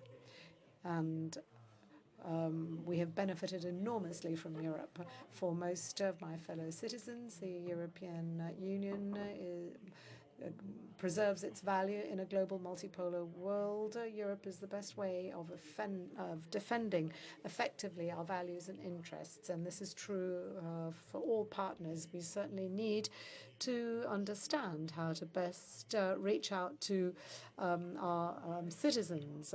We have to also consider how to best adapt the Union to face the current challenges: the environment, energy, social cohesions, coexistence, internal and external security. However, the answer cannot be to become more inward-looking. We have to deepen our union. We need more political Europe, but we need to complete the architecture of our economic and monetary union, and we need to preserve the freedoms that we have upheld. We need to be capable of explaining better what we do for the benefit of our people. National parliaments indeed do have a fundamental role to play in this connection. In Lisbon, we made progress in building Europe. We have to now be bold and implement all that is enshrined in the Treaty of Lisbon, and we don't need anything more than that. A few weeks ago, the European Commission submitted its white paper with possible scenarios for the future of Europe. This is a useful instrument that deserves our attention. Portugal's position is very clear. We reject Europe that only focuses on the single market. Such a scenario would represent a very serious setback in the process of building Europe. We want Europe to focus on a number of key issues, and we don't want, however, to lose our acquis. The Union would not be worthy of that name were it unable to continue pursuing its initiatives in the area of employment, taxation, and social and regional policies. For Europe to make progress, it must also mean cohesion, convergence, and employment. Thank you. Thank you very much, Mr. Ferro Rodrigues. And now I would like to call on the President of the Austrian Nationalrat, Doris Bures. Sehr geehrte Frau Präsidentin.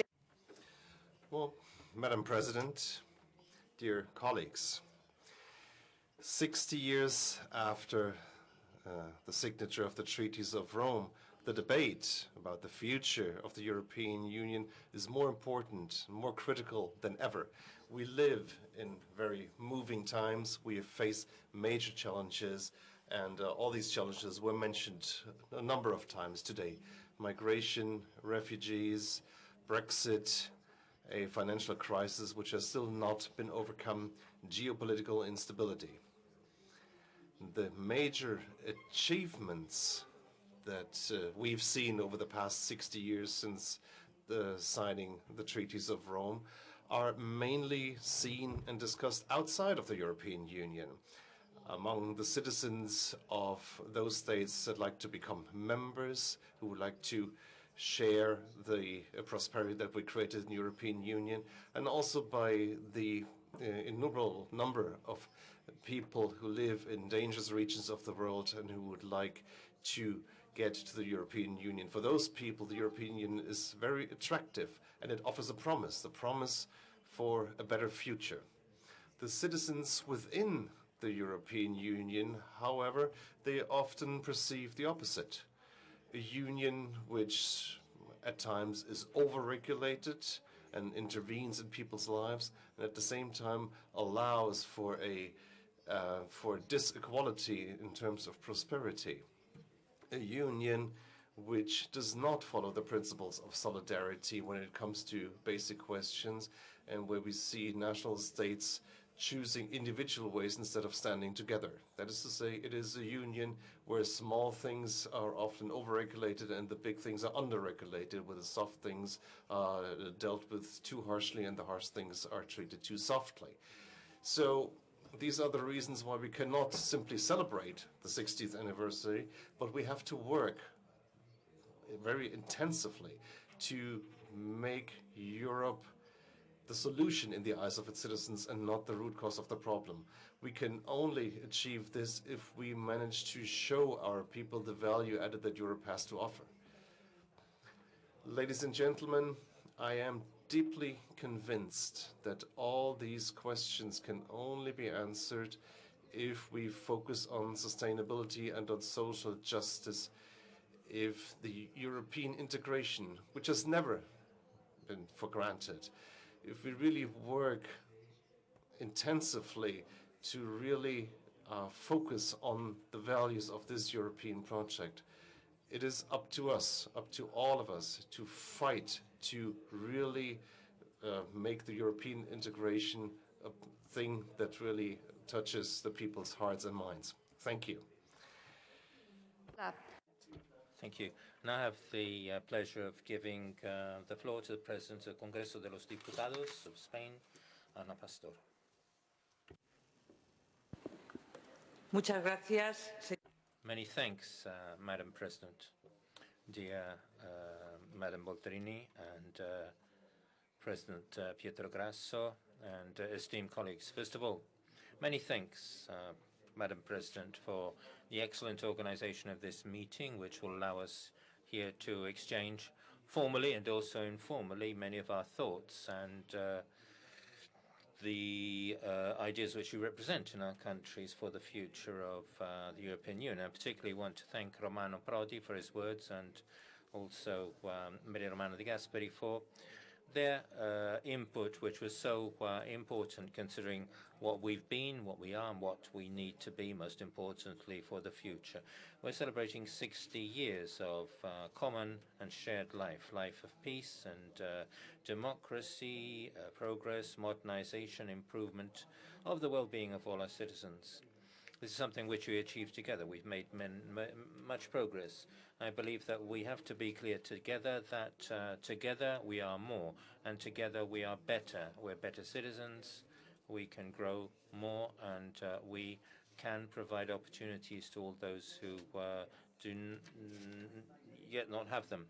Our king, Philip VI, said that Spain and the Spanish are Europeans for culture, geography, for history, and for political vocation. It's impossible to understand Spain without Europe or Europe without Spain. And I think I'm European and I am a Spaniard, he said.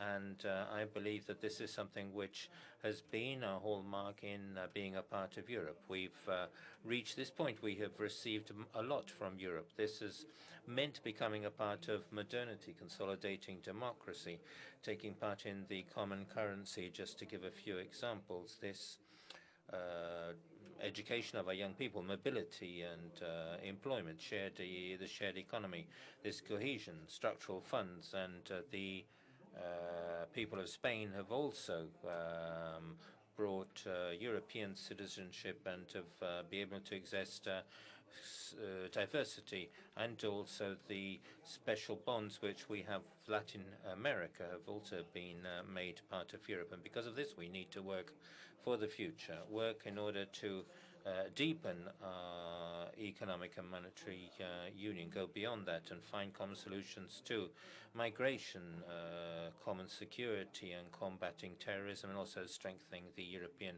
common defense and security policy. United, we'll have more Europe, because more is more Europe, and we will be better Europeans. With that, it is unavoidable for us to be together, and we need to tackle challenges together.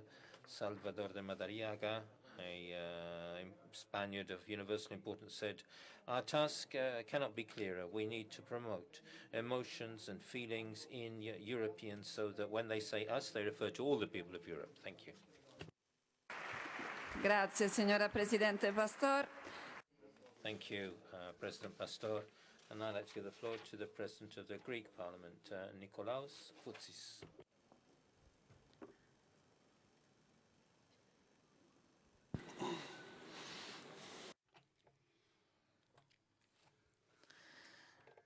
Dear President Boldrini, dear colleagues, I agree with you that we need to speak positively today and frankly. The EU is facing a crisis of orientation and of a test of its architecture that leads to disparities instead of convergences. It is facing also an increasing and long-standing lack of legitimacy of its institutions and its informal and not procedures. From this crisis, forces of the extreme right are taking advantage in favor of national retrenchment, forces that are denying the founding principles of solidarity, of equality, of real convergence, of peace, and are cultivating ideas such as xenophobia, racism, new divisions and walls between nations, religions, and ideologies. The dangers from this could lead to a development that will threaten the very existence of the EU. The reestablishment of the vision and the existence of the EU can be achieved to the extent that we deepen into the democratic, cohesive, social, and progressive elements in the policies and the treaties that defined its function. In this sense, we're referring to a Europe of many choices, starting out from today's level of increased cooperation and without creating new divisions, speeds, or privileged circles of nations. What is mentioned in the white paper is, in our view, very general in nature and contradictory, while the Eurozone needs more clarity. In that sense, we appreciate that today's leadership in the Commission seems, unfortunately, I repeat, unfortunately, to accept that it cannot serve the policies of convergence and equal growth of the 27 member states, and basically projects and promotes the need to create a smaller, dense group of member states that will run at a faster pace. We believe that we can altogether achieve a project for Europe to exit the crisis that will not overlook the founding principles that recognize equality and equal rights of the member states. Also, we must prevent and reverse the procedure that leads to the legitimizing and institutionalization of the various differences, disparities in growth. Madam President, our country has been for 7 years witnessing a deep social and economic crisis, and it has had, unfortunately, the experience of, beyond hearing words of solidarity from the partners, and we are grateful for that solidarity, we are still witnessing, however, the enforcement of radical neoliberal bailout commitments that have led to extensive recession and a steep rise in unemployment, especially among the young. We have witnessed as a country, the same as Italy, the enforcement of anti-European policies outside the rules and the agreements on the huge issue of big refugee and migrant flows. Madam President, dear ladies and gentlemen, these experiences, as well as the positive experiences, need to be taken into account by all and used by all, and to lead to positive views so that we can lead to a way out, to convergence, and to the reestablishment of the architecture and the vision of the EU. Thank you very much. Grazie, Presidente. Thank you, President Vucic. Now I'd like to give the floor to the President of the Romanian Senate, Cali Popescu-Tăricianu. Grazie. Madame la Présidente, chers collègues. Thank you, Madam President, dear colleagues, ladies and gentlemen. Obviously, any celebration is an opportunity to take stock of our achievements 60 years after the establishment of the European Union. We can be satisfied with what has been achieved. This is particularly true of the Central and European countries that were not present in the initial moment of the birth of the European Union, but that were then invited to join. We know that the 6 founding countries launched this process also to offset the totalitarian forces that were at play. The Founding Fathers decided to promote peace and freedom as the tenets of their union. And we know that the witness their success is my presence here today. They had not foreseen this, but what they have done is to achieve results even greater than their expectations. They promoted a process of solidarity among nations as an alternative to the Communist alliance. My country, after the end of communism, together with other countries that were under the Soviet-type totalitarianism, spontaneously chose to join the European Union. In fact, in 1990, Central and Eastern European countries faced with economic difficulties looked to Europe as a world of prosperity. The economic and social model of Europe was incredibly attractive. There are many other reasons that brought former communist countries to join the European Union on account, first and foremost, of their identity. After 40 years of communism, we were like an exile, so European Union accession was a return to our political, cultural, and intellectual origins. And we saw this in Rome, Romania, Poland, Hungary, and elsewhere. And we witnessed a complex post-communist transformation process. Joining Europe had no conceivable alternative. The Copenhagen Council in 1993 recognized the undeniable vocation of the Central and Eastern European countries as members of the Union. This has been achieved, and yet countries such as mine find that the outcome is not exactly as we had hoped 25 years ago. We are not the only ones. We have seen that Europe is proceeding at different speeds, or there are different classes.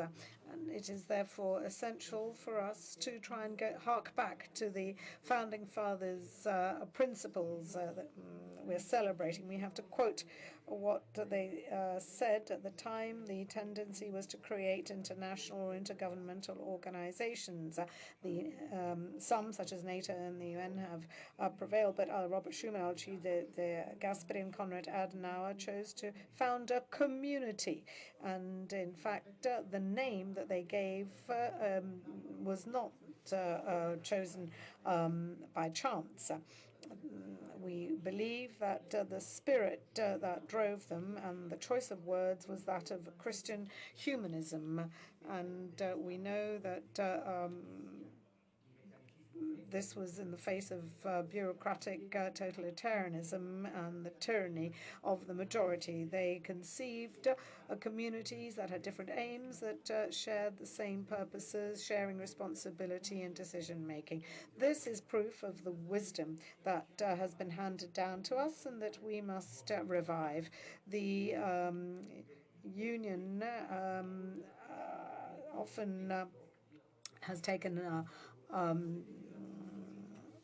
a route that does not seem to be perfectly in line with democratic decision-making through directives. We are being told that now we need different speeds or variable geometries. Sorry, could you please conclude rapidly? Génération des fondateurs envisageait The generation of our founding fathers imagined that this could be a community of equals and with common political and economic aims. Now, the attempt is to arrive at an economic union between members that are unequal. We have to, on the other hand, try and pursue our goal without excessive bureaucracy and trying to bring in more citizens, and we have to commit to this. We have to together try and not imagine a common structure as bureaucrats, but we have to think of things as members of a democratic community among equals. Thank you. Thank you, and now I would like to call on the President of the Spanish Senate, Pío García Escudero Márquez.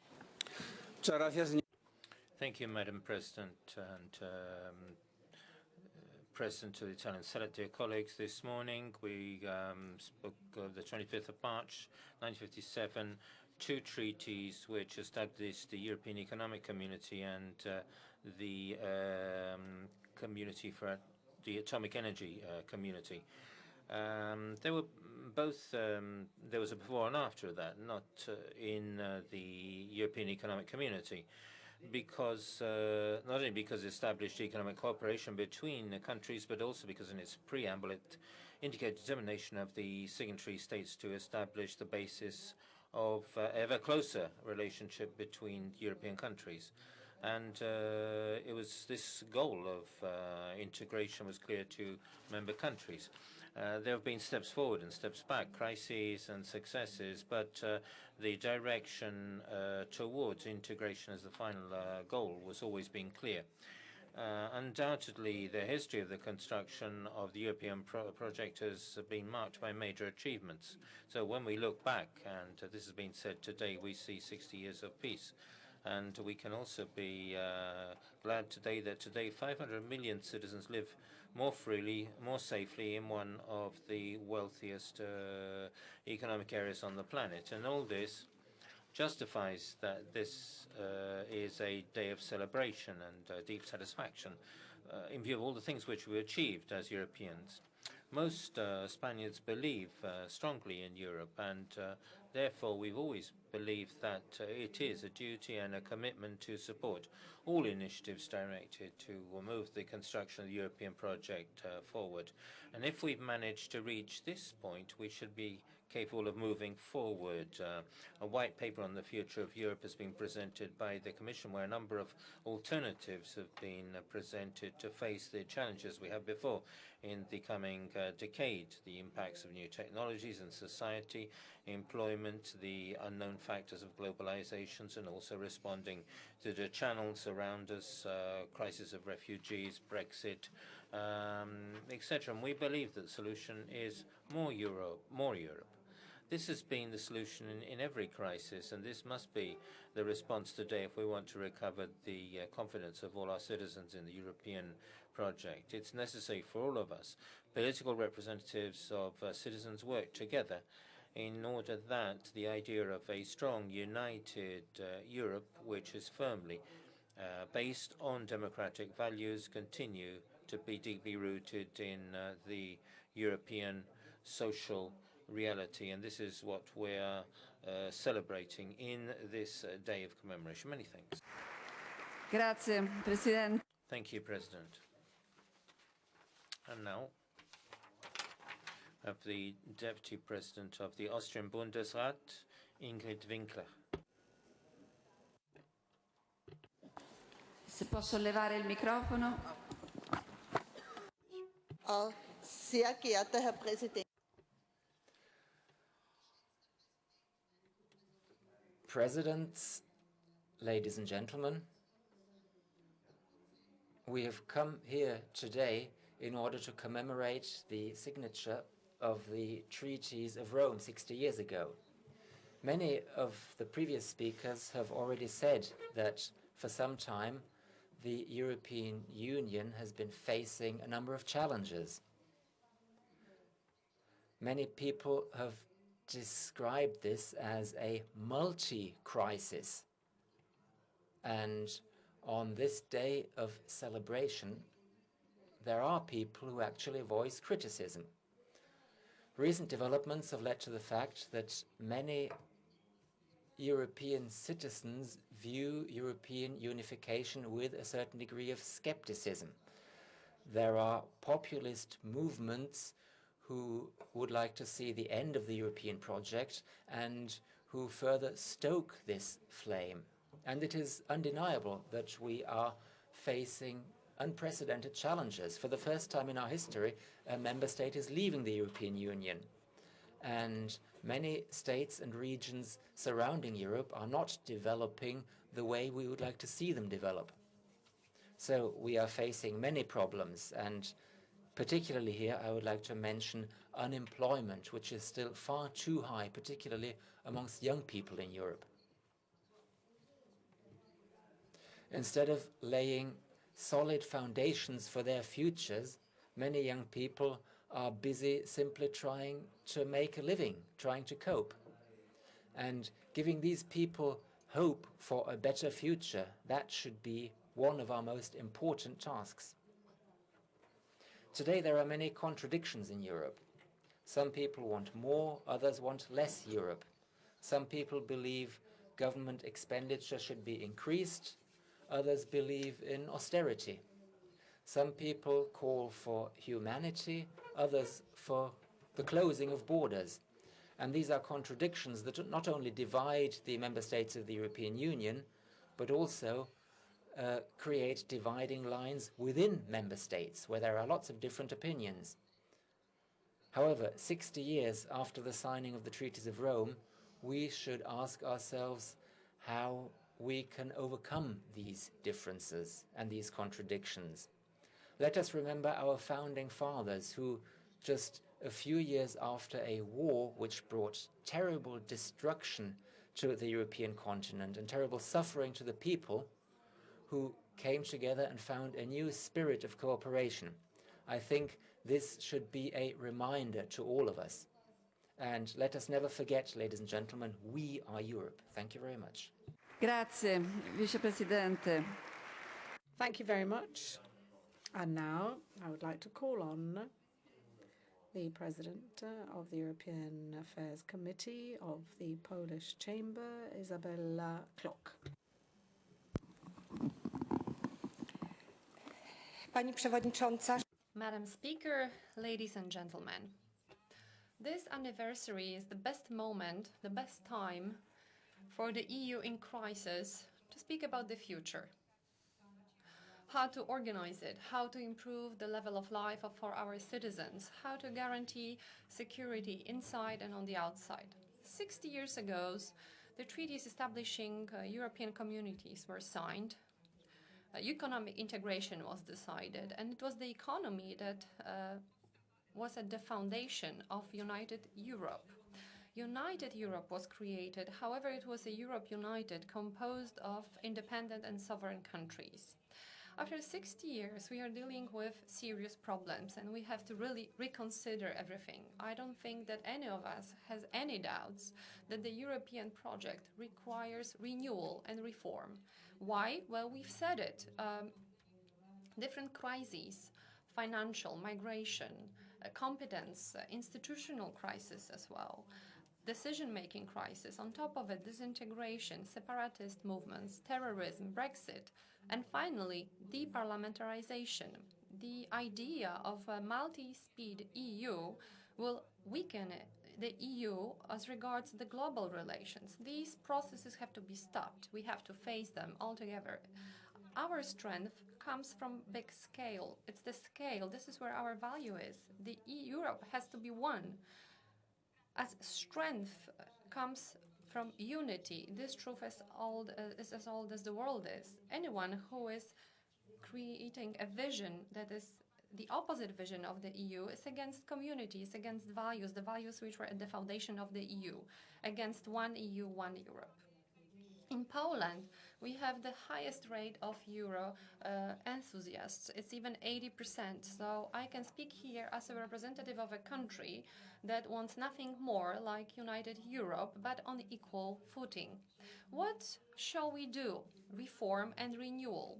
Even with some changes in the treaties, we need to change the political practice. We do not the dictate of the strongest countries, but need to strengthen the national and sovereign control of the democratic process. Governments and national parliaments have to be at the center. We've had enough of yellow cards that have no meaning for the European Commission and European bureaucrats. The basis for coexistence and cooperation in Europe should be sovereignty of national states, solidarity, equality of all nations, respect for human rights, democracy, and rule of law. This translates into practical aspects in the creation of EU policies and daily cooperation. I come from Silesia, so I'd like to raise an issue that is very much important for Poland and my region, Silesian region. The energy policy, yes, of course, it is necessary. Sustainable growth is necessary as well, but this cannot put at stake the vital interests of our country. Such a strict approach to coal, which is the one of the EU, is to the detriment of Poland. Yes, I want to conclude.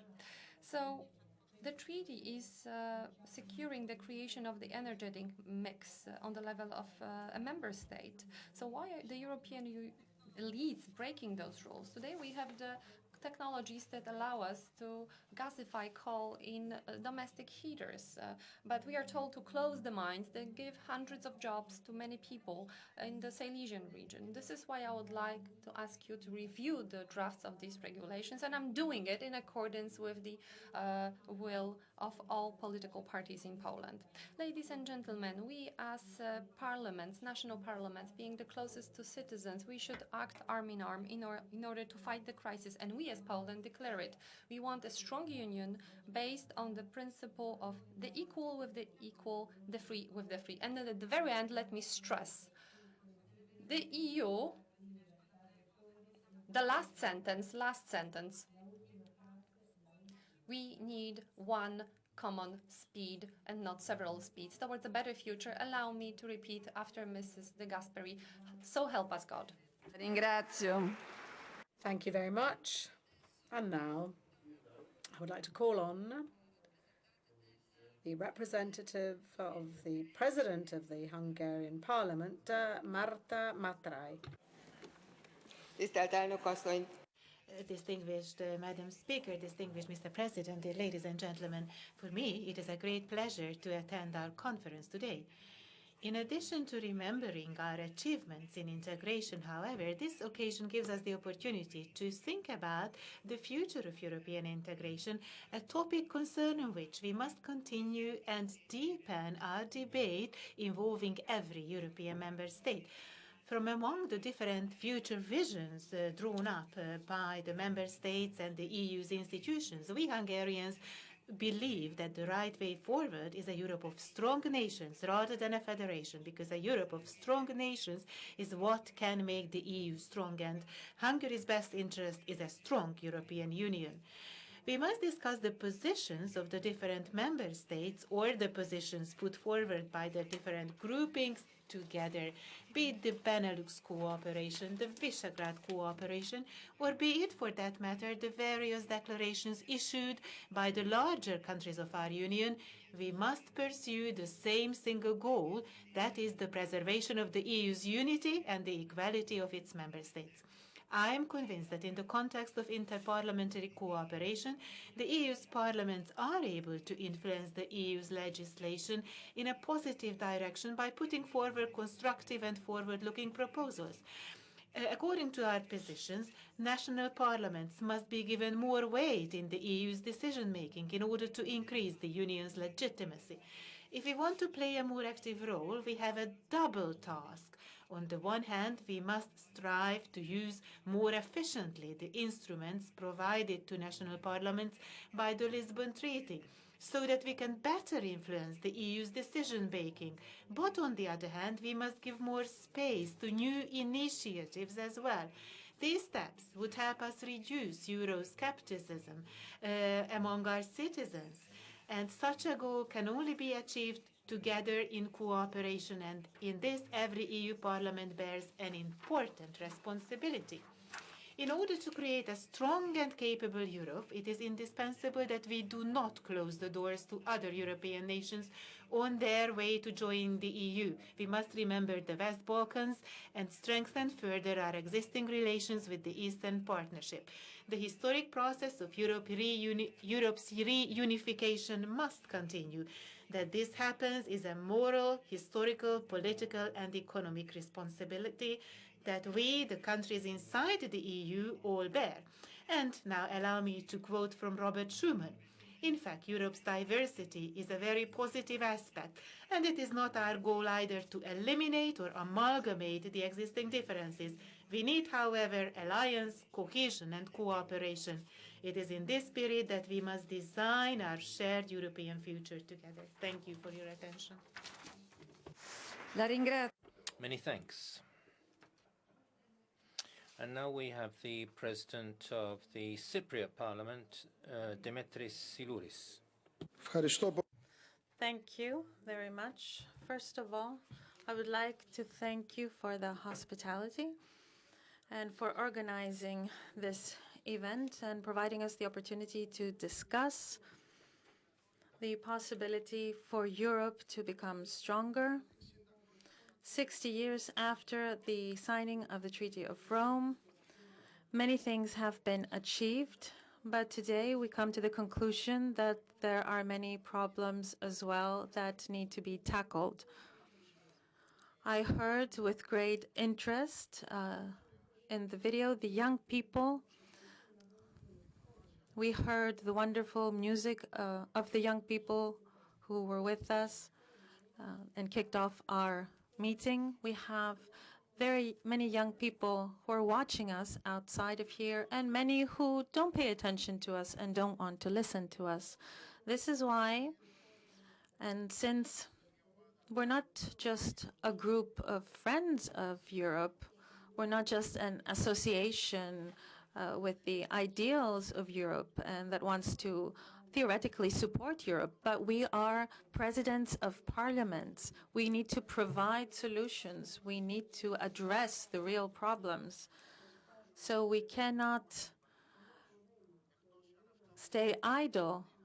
We need to draw strength from the past and try to resolve the problems of today. The citizens outside need to regain trust in us. And we need to provide that trust, not just with conclusions, but with solutions, solutions to the problems. In the Cypriot Assembly, we are already looking into the white paper and considering it, but the sustainability of a building, of a mechanism, depends on its weaknesses and not on its stronger points. So if we wish for Europe to survive and to be strong, we need to support its weaknesses, the weaker countries, with specific actions and provide solutions to the problems of the weaker people throughout Europe. We believe that the old adage that you're stronger in unity needs to prevail in our approach. We will not tackle populism by criticizing it or pointing our finger at it, but by solutions. We will bring the citizens closer to us with deeds, not with words. Europe will not stay unified with different speeds, but with only one speed, and all of us together, we will address the specific problems with deeds and not with words. Thank you. Thank you very much. And since we have received further requests for the floor, and we have limited time, I would like to invite all colleagues to be very brief so that everybody can take the floor. Now, with great pleasure, I'd like to call on the Vice President of the Estonian Parliament, Enn Eesmaa. Quindi, colleghi, vi prego di essere succinti. Please try and be as brief as possible in order to give everybody a chance to speak. Thank you. Thank you, Laura. Colleagues, for Estonia, the European Union is and remains indispensable. Alongside NATO, it is our life insurance. For more than a dozen years, we have enjoyed the benefits of belonging to the Euro-Atlantic community. We want to see this community whole, free, and at peace, also in the future. Today, the EU and its member states are facing numerous political and security challenges, both within and around its borders. The challenges have multiplied in scale and intensity and call for a common response based on our shared principles and values, dialogue, trust, and solidarity. First, our citizens want us to regain control over the EU's future. It means the ability to address issues that are of concern to them, most notably stability and safety. It means the unwavering commitment of the EU to defence and security. It means delivering concrete solutions to the economic woes, bolstering the defence of external borders and countering the threats of terrorism. Second, one of the challenges currently facing the Union is commonly referred to as democratic deficit. It relates to the legitimacy of the decisions taken by and lack of trust in the European institutions among our populations. Clearly, dialogue with citizens, how and why the EU matters, needs more attention by all of us. Our ability to communicate Europe strategically and be visibly present is important to win the hearts and minds of our citizens. Third, while strengthening our external borders, we should not create new barriers inside the EU. We should stick to the four freedoms and use the full potential of the single market. The four freedoms only work when the EU is connected. We should therefore make a commitment to a connected continent. To achieve this, the EU must embrace technological change and lead the way in this transformation process. It is important if we want to stay relevant in the longer run.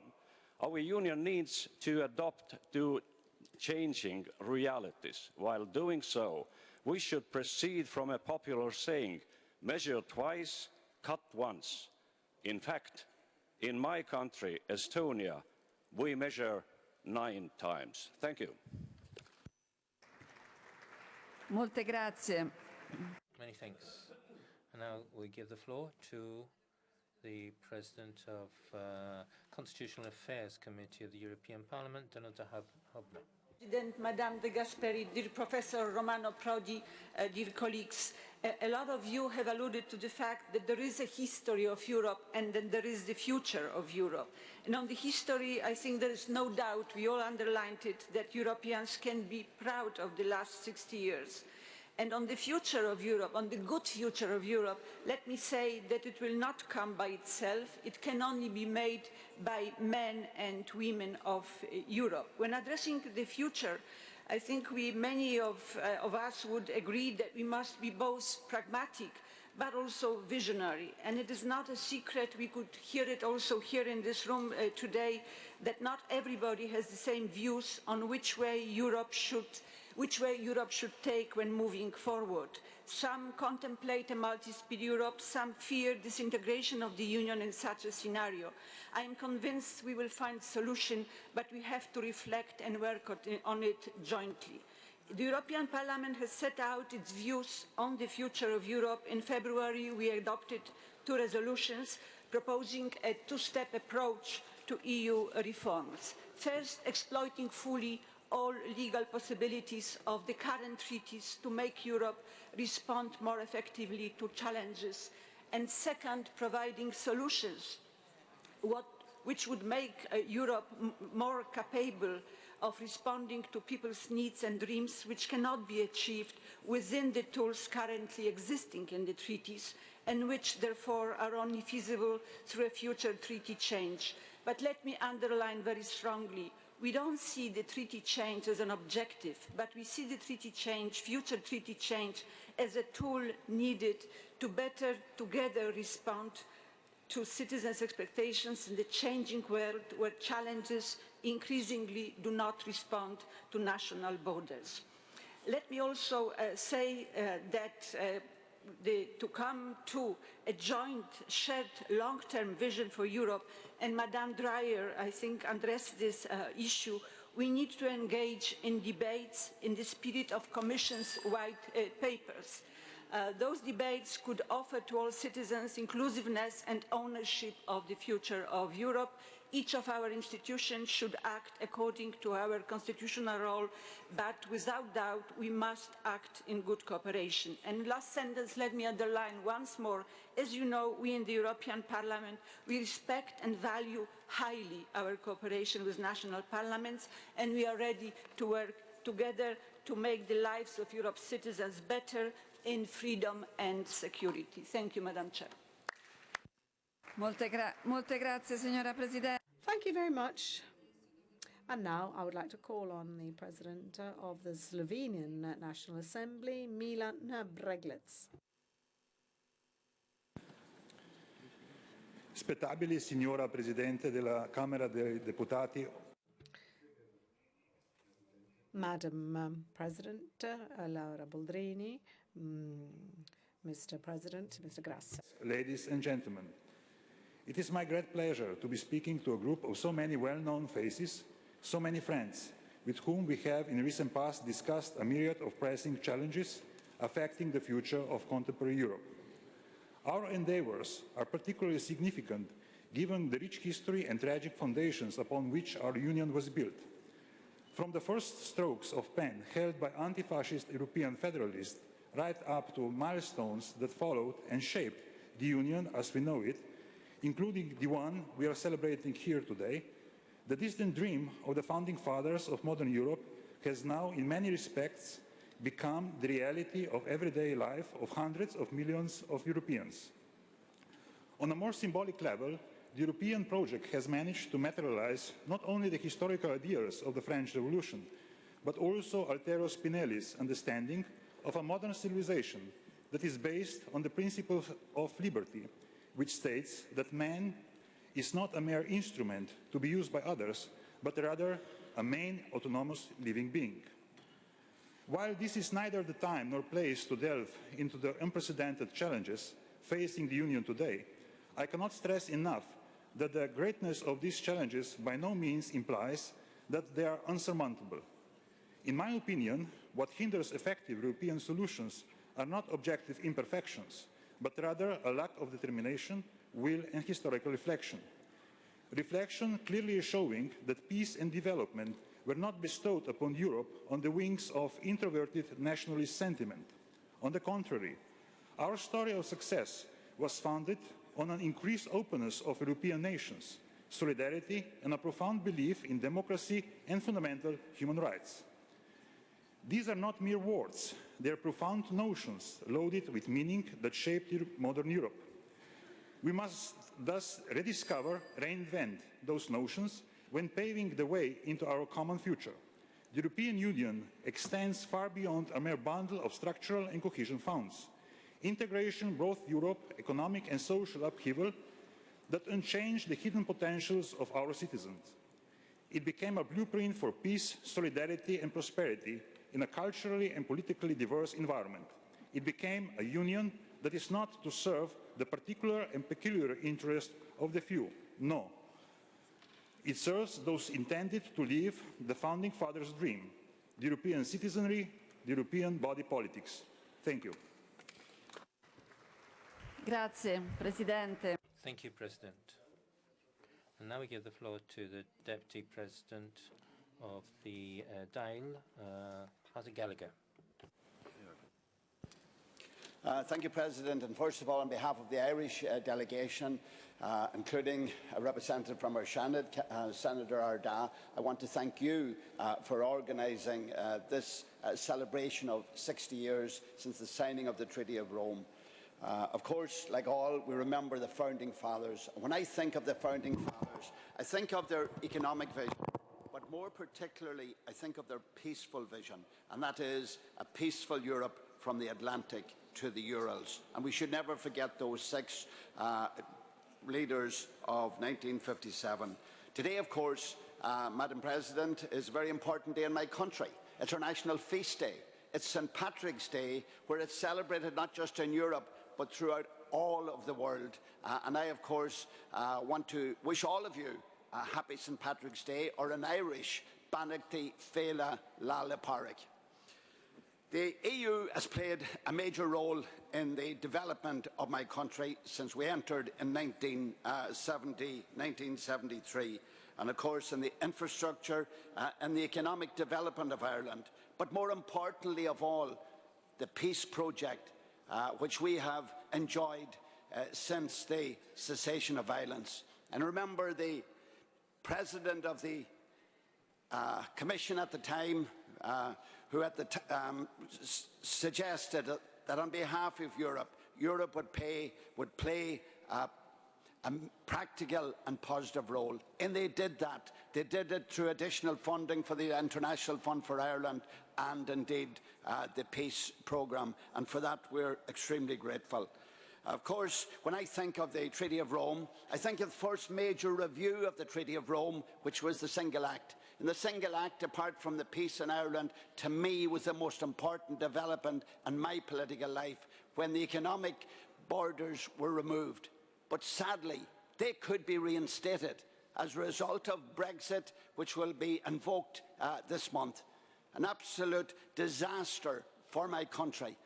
And I would hope that all of you representing the European Union and the various parliaments here would play a role in ensuring that the outcome of that wouldn't have those disastrous implications that I can foresee.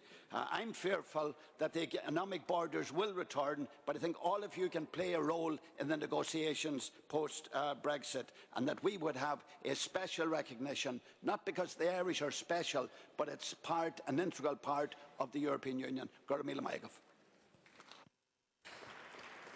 Molte grazie. Thank you very much. And now I'd like to call on the President of the Lithuanian Parliament, Vytautas Prankersis.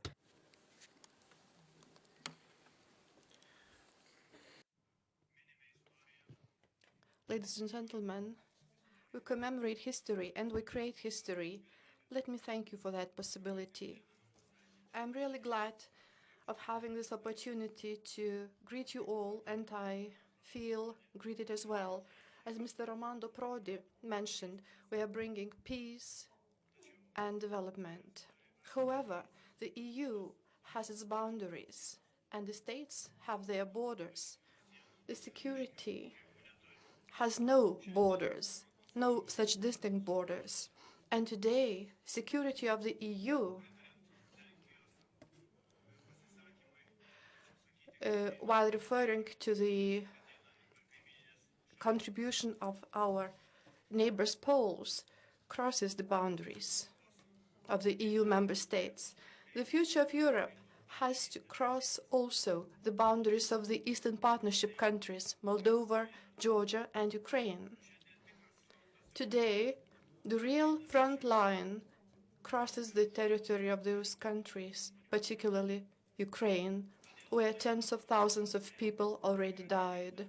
Therefore, the future dialogue in Europe should not overcome these European countries that want to join the joy of the European project. Let us create our future together. Thank you.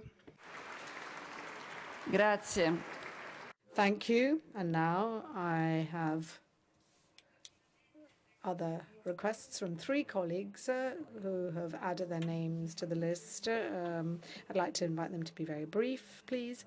We have the President of the Croatian Parliament, Vozo Petrov.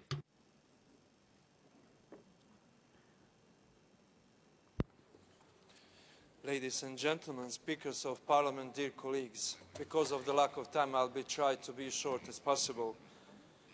Although the European Union is criticized, often with good cause, I believe that most of our citizens are aware that the European Union has been in the last 60 years a warranty for peace and democracy within and beyond its borders. Europe has known periods and periods of devastating wars, undemocratic regimes, frontiers and barriers to free movement of people and goods. New geopolitical context, new threats and challenges to peace and stability are present today, and we have to face our citizens' fears in a more efficient manner by ensuring better cooperation on internal security issues within the European Union and by contributing to the stability in our neighbourhood and beyond, and give for it, if necessary, additional resources and structure. We also have to bear in mind that the European Union membership perspective still represents a desirable good for the countries of the Southeast Europe and impetus for necessary reforms and even for decreasing potentially dangerous tensions in this still turbulent part of Europe. Therefore, we welcome the renewed focus and commitment to that region. What our common future should look like. The latest Eurobarometer has shown that the Croatian citizens are very supportive of the EU institutions, and I would be glad to share Croatian Parliament's conclusions about White Paper on one of our future meetings. Thank you for your attention. Thank you very much, Mr. Petrov. And now I would like to call on the Vice President of the Latvian Parliament, Gundars Daudze. Dear colleagues, as we approach the 60th anniversary of the Rome Treaty, we should join efforts to consolidate the European Union. Even with the Brexit process and multiple other challenges in mind, the EU 27 should be united. We often hear arguments that Brexit will have huge and even unpredictable impact on the future of the European Union. Yes, indeed, but at the same time, Brexit is something like a wake-up signal to all members of the European Union. Obviously, it's a great challenge to adjust a common vision for the EU future. Nevertheless, while having a debate, we shall keep in mind the main idea of the European Union. We have to maintain what we, as the European Union, have achieved so far and build on what we have achieved. 60 years of peace is a huge success. At the same time, the fall of the Iron Curtain allowed the eastern part of Europe, including Latvia, to become part of democratic Europe again. In other words, a dream about peace and the dream about freedom are two cornerstones of the European idea. Now we should focus on three priority areas: values, security and welfare, as a result of economic development and convergence. First, we have to defend our values: human dignity, freedom, democracy, equality, rule of law and human rights. Second, we are striving for safe and secure European Union, tackling such challenges as fight against terrorism, security of external borders and migration issues. And third, equally important is economic growth, as well as social and economic convergence. We have to raise competitiveness, boost employment and return the economic growth. At the same time, we have to reduce inequalities, poverty and social exclusion. We have to join efforts to regain trust of our citizens. Thank you. Molte grazie. Thank you very much. And last speaker for the morning is the President of the National Council of Slovakia, Andrej Danko.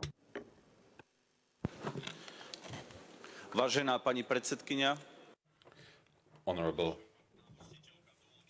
Chairperson, Madam BOLDRINI, let me, as the last contributor, thank you for a beautiful day and for the musicians who, in this house, truly rendered the 60th anniversary of Roma, of Treaties of Rome, more pleasurable. In 1 month, we will continue in our deliberations that will shift us further. However, my contributions will be not about speeds and multi-speed in Europe. First of all, we should pay our respect to those who are no longer among us and remember that they are watching from above. It is our duty to complete the opus of the European Union so we can give it to the next generation. I would like to invite you all to Slovakia, where I hope we will overcome our differences.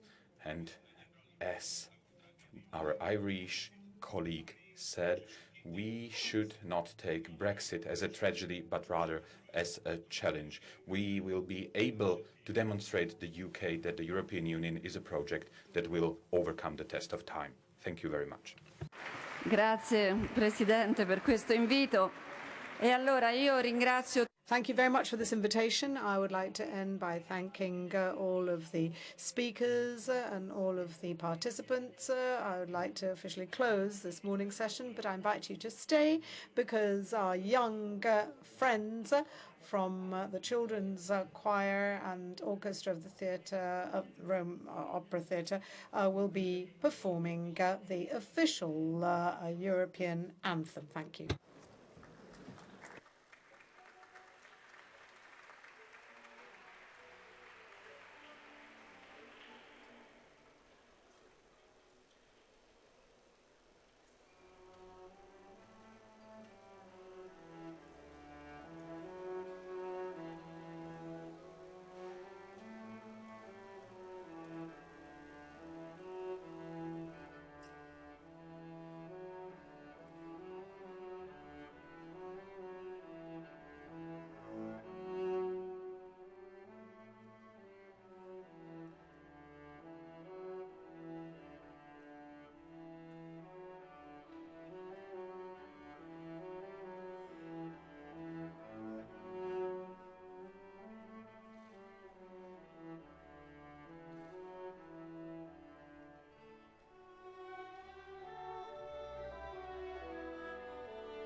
I would like to now invite the presidents to come for a family photo, which will be taken here in the room outside the meeting hall, and then we will all go to the Quirinale. Thank you.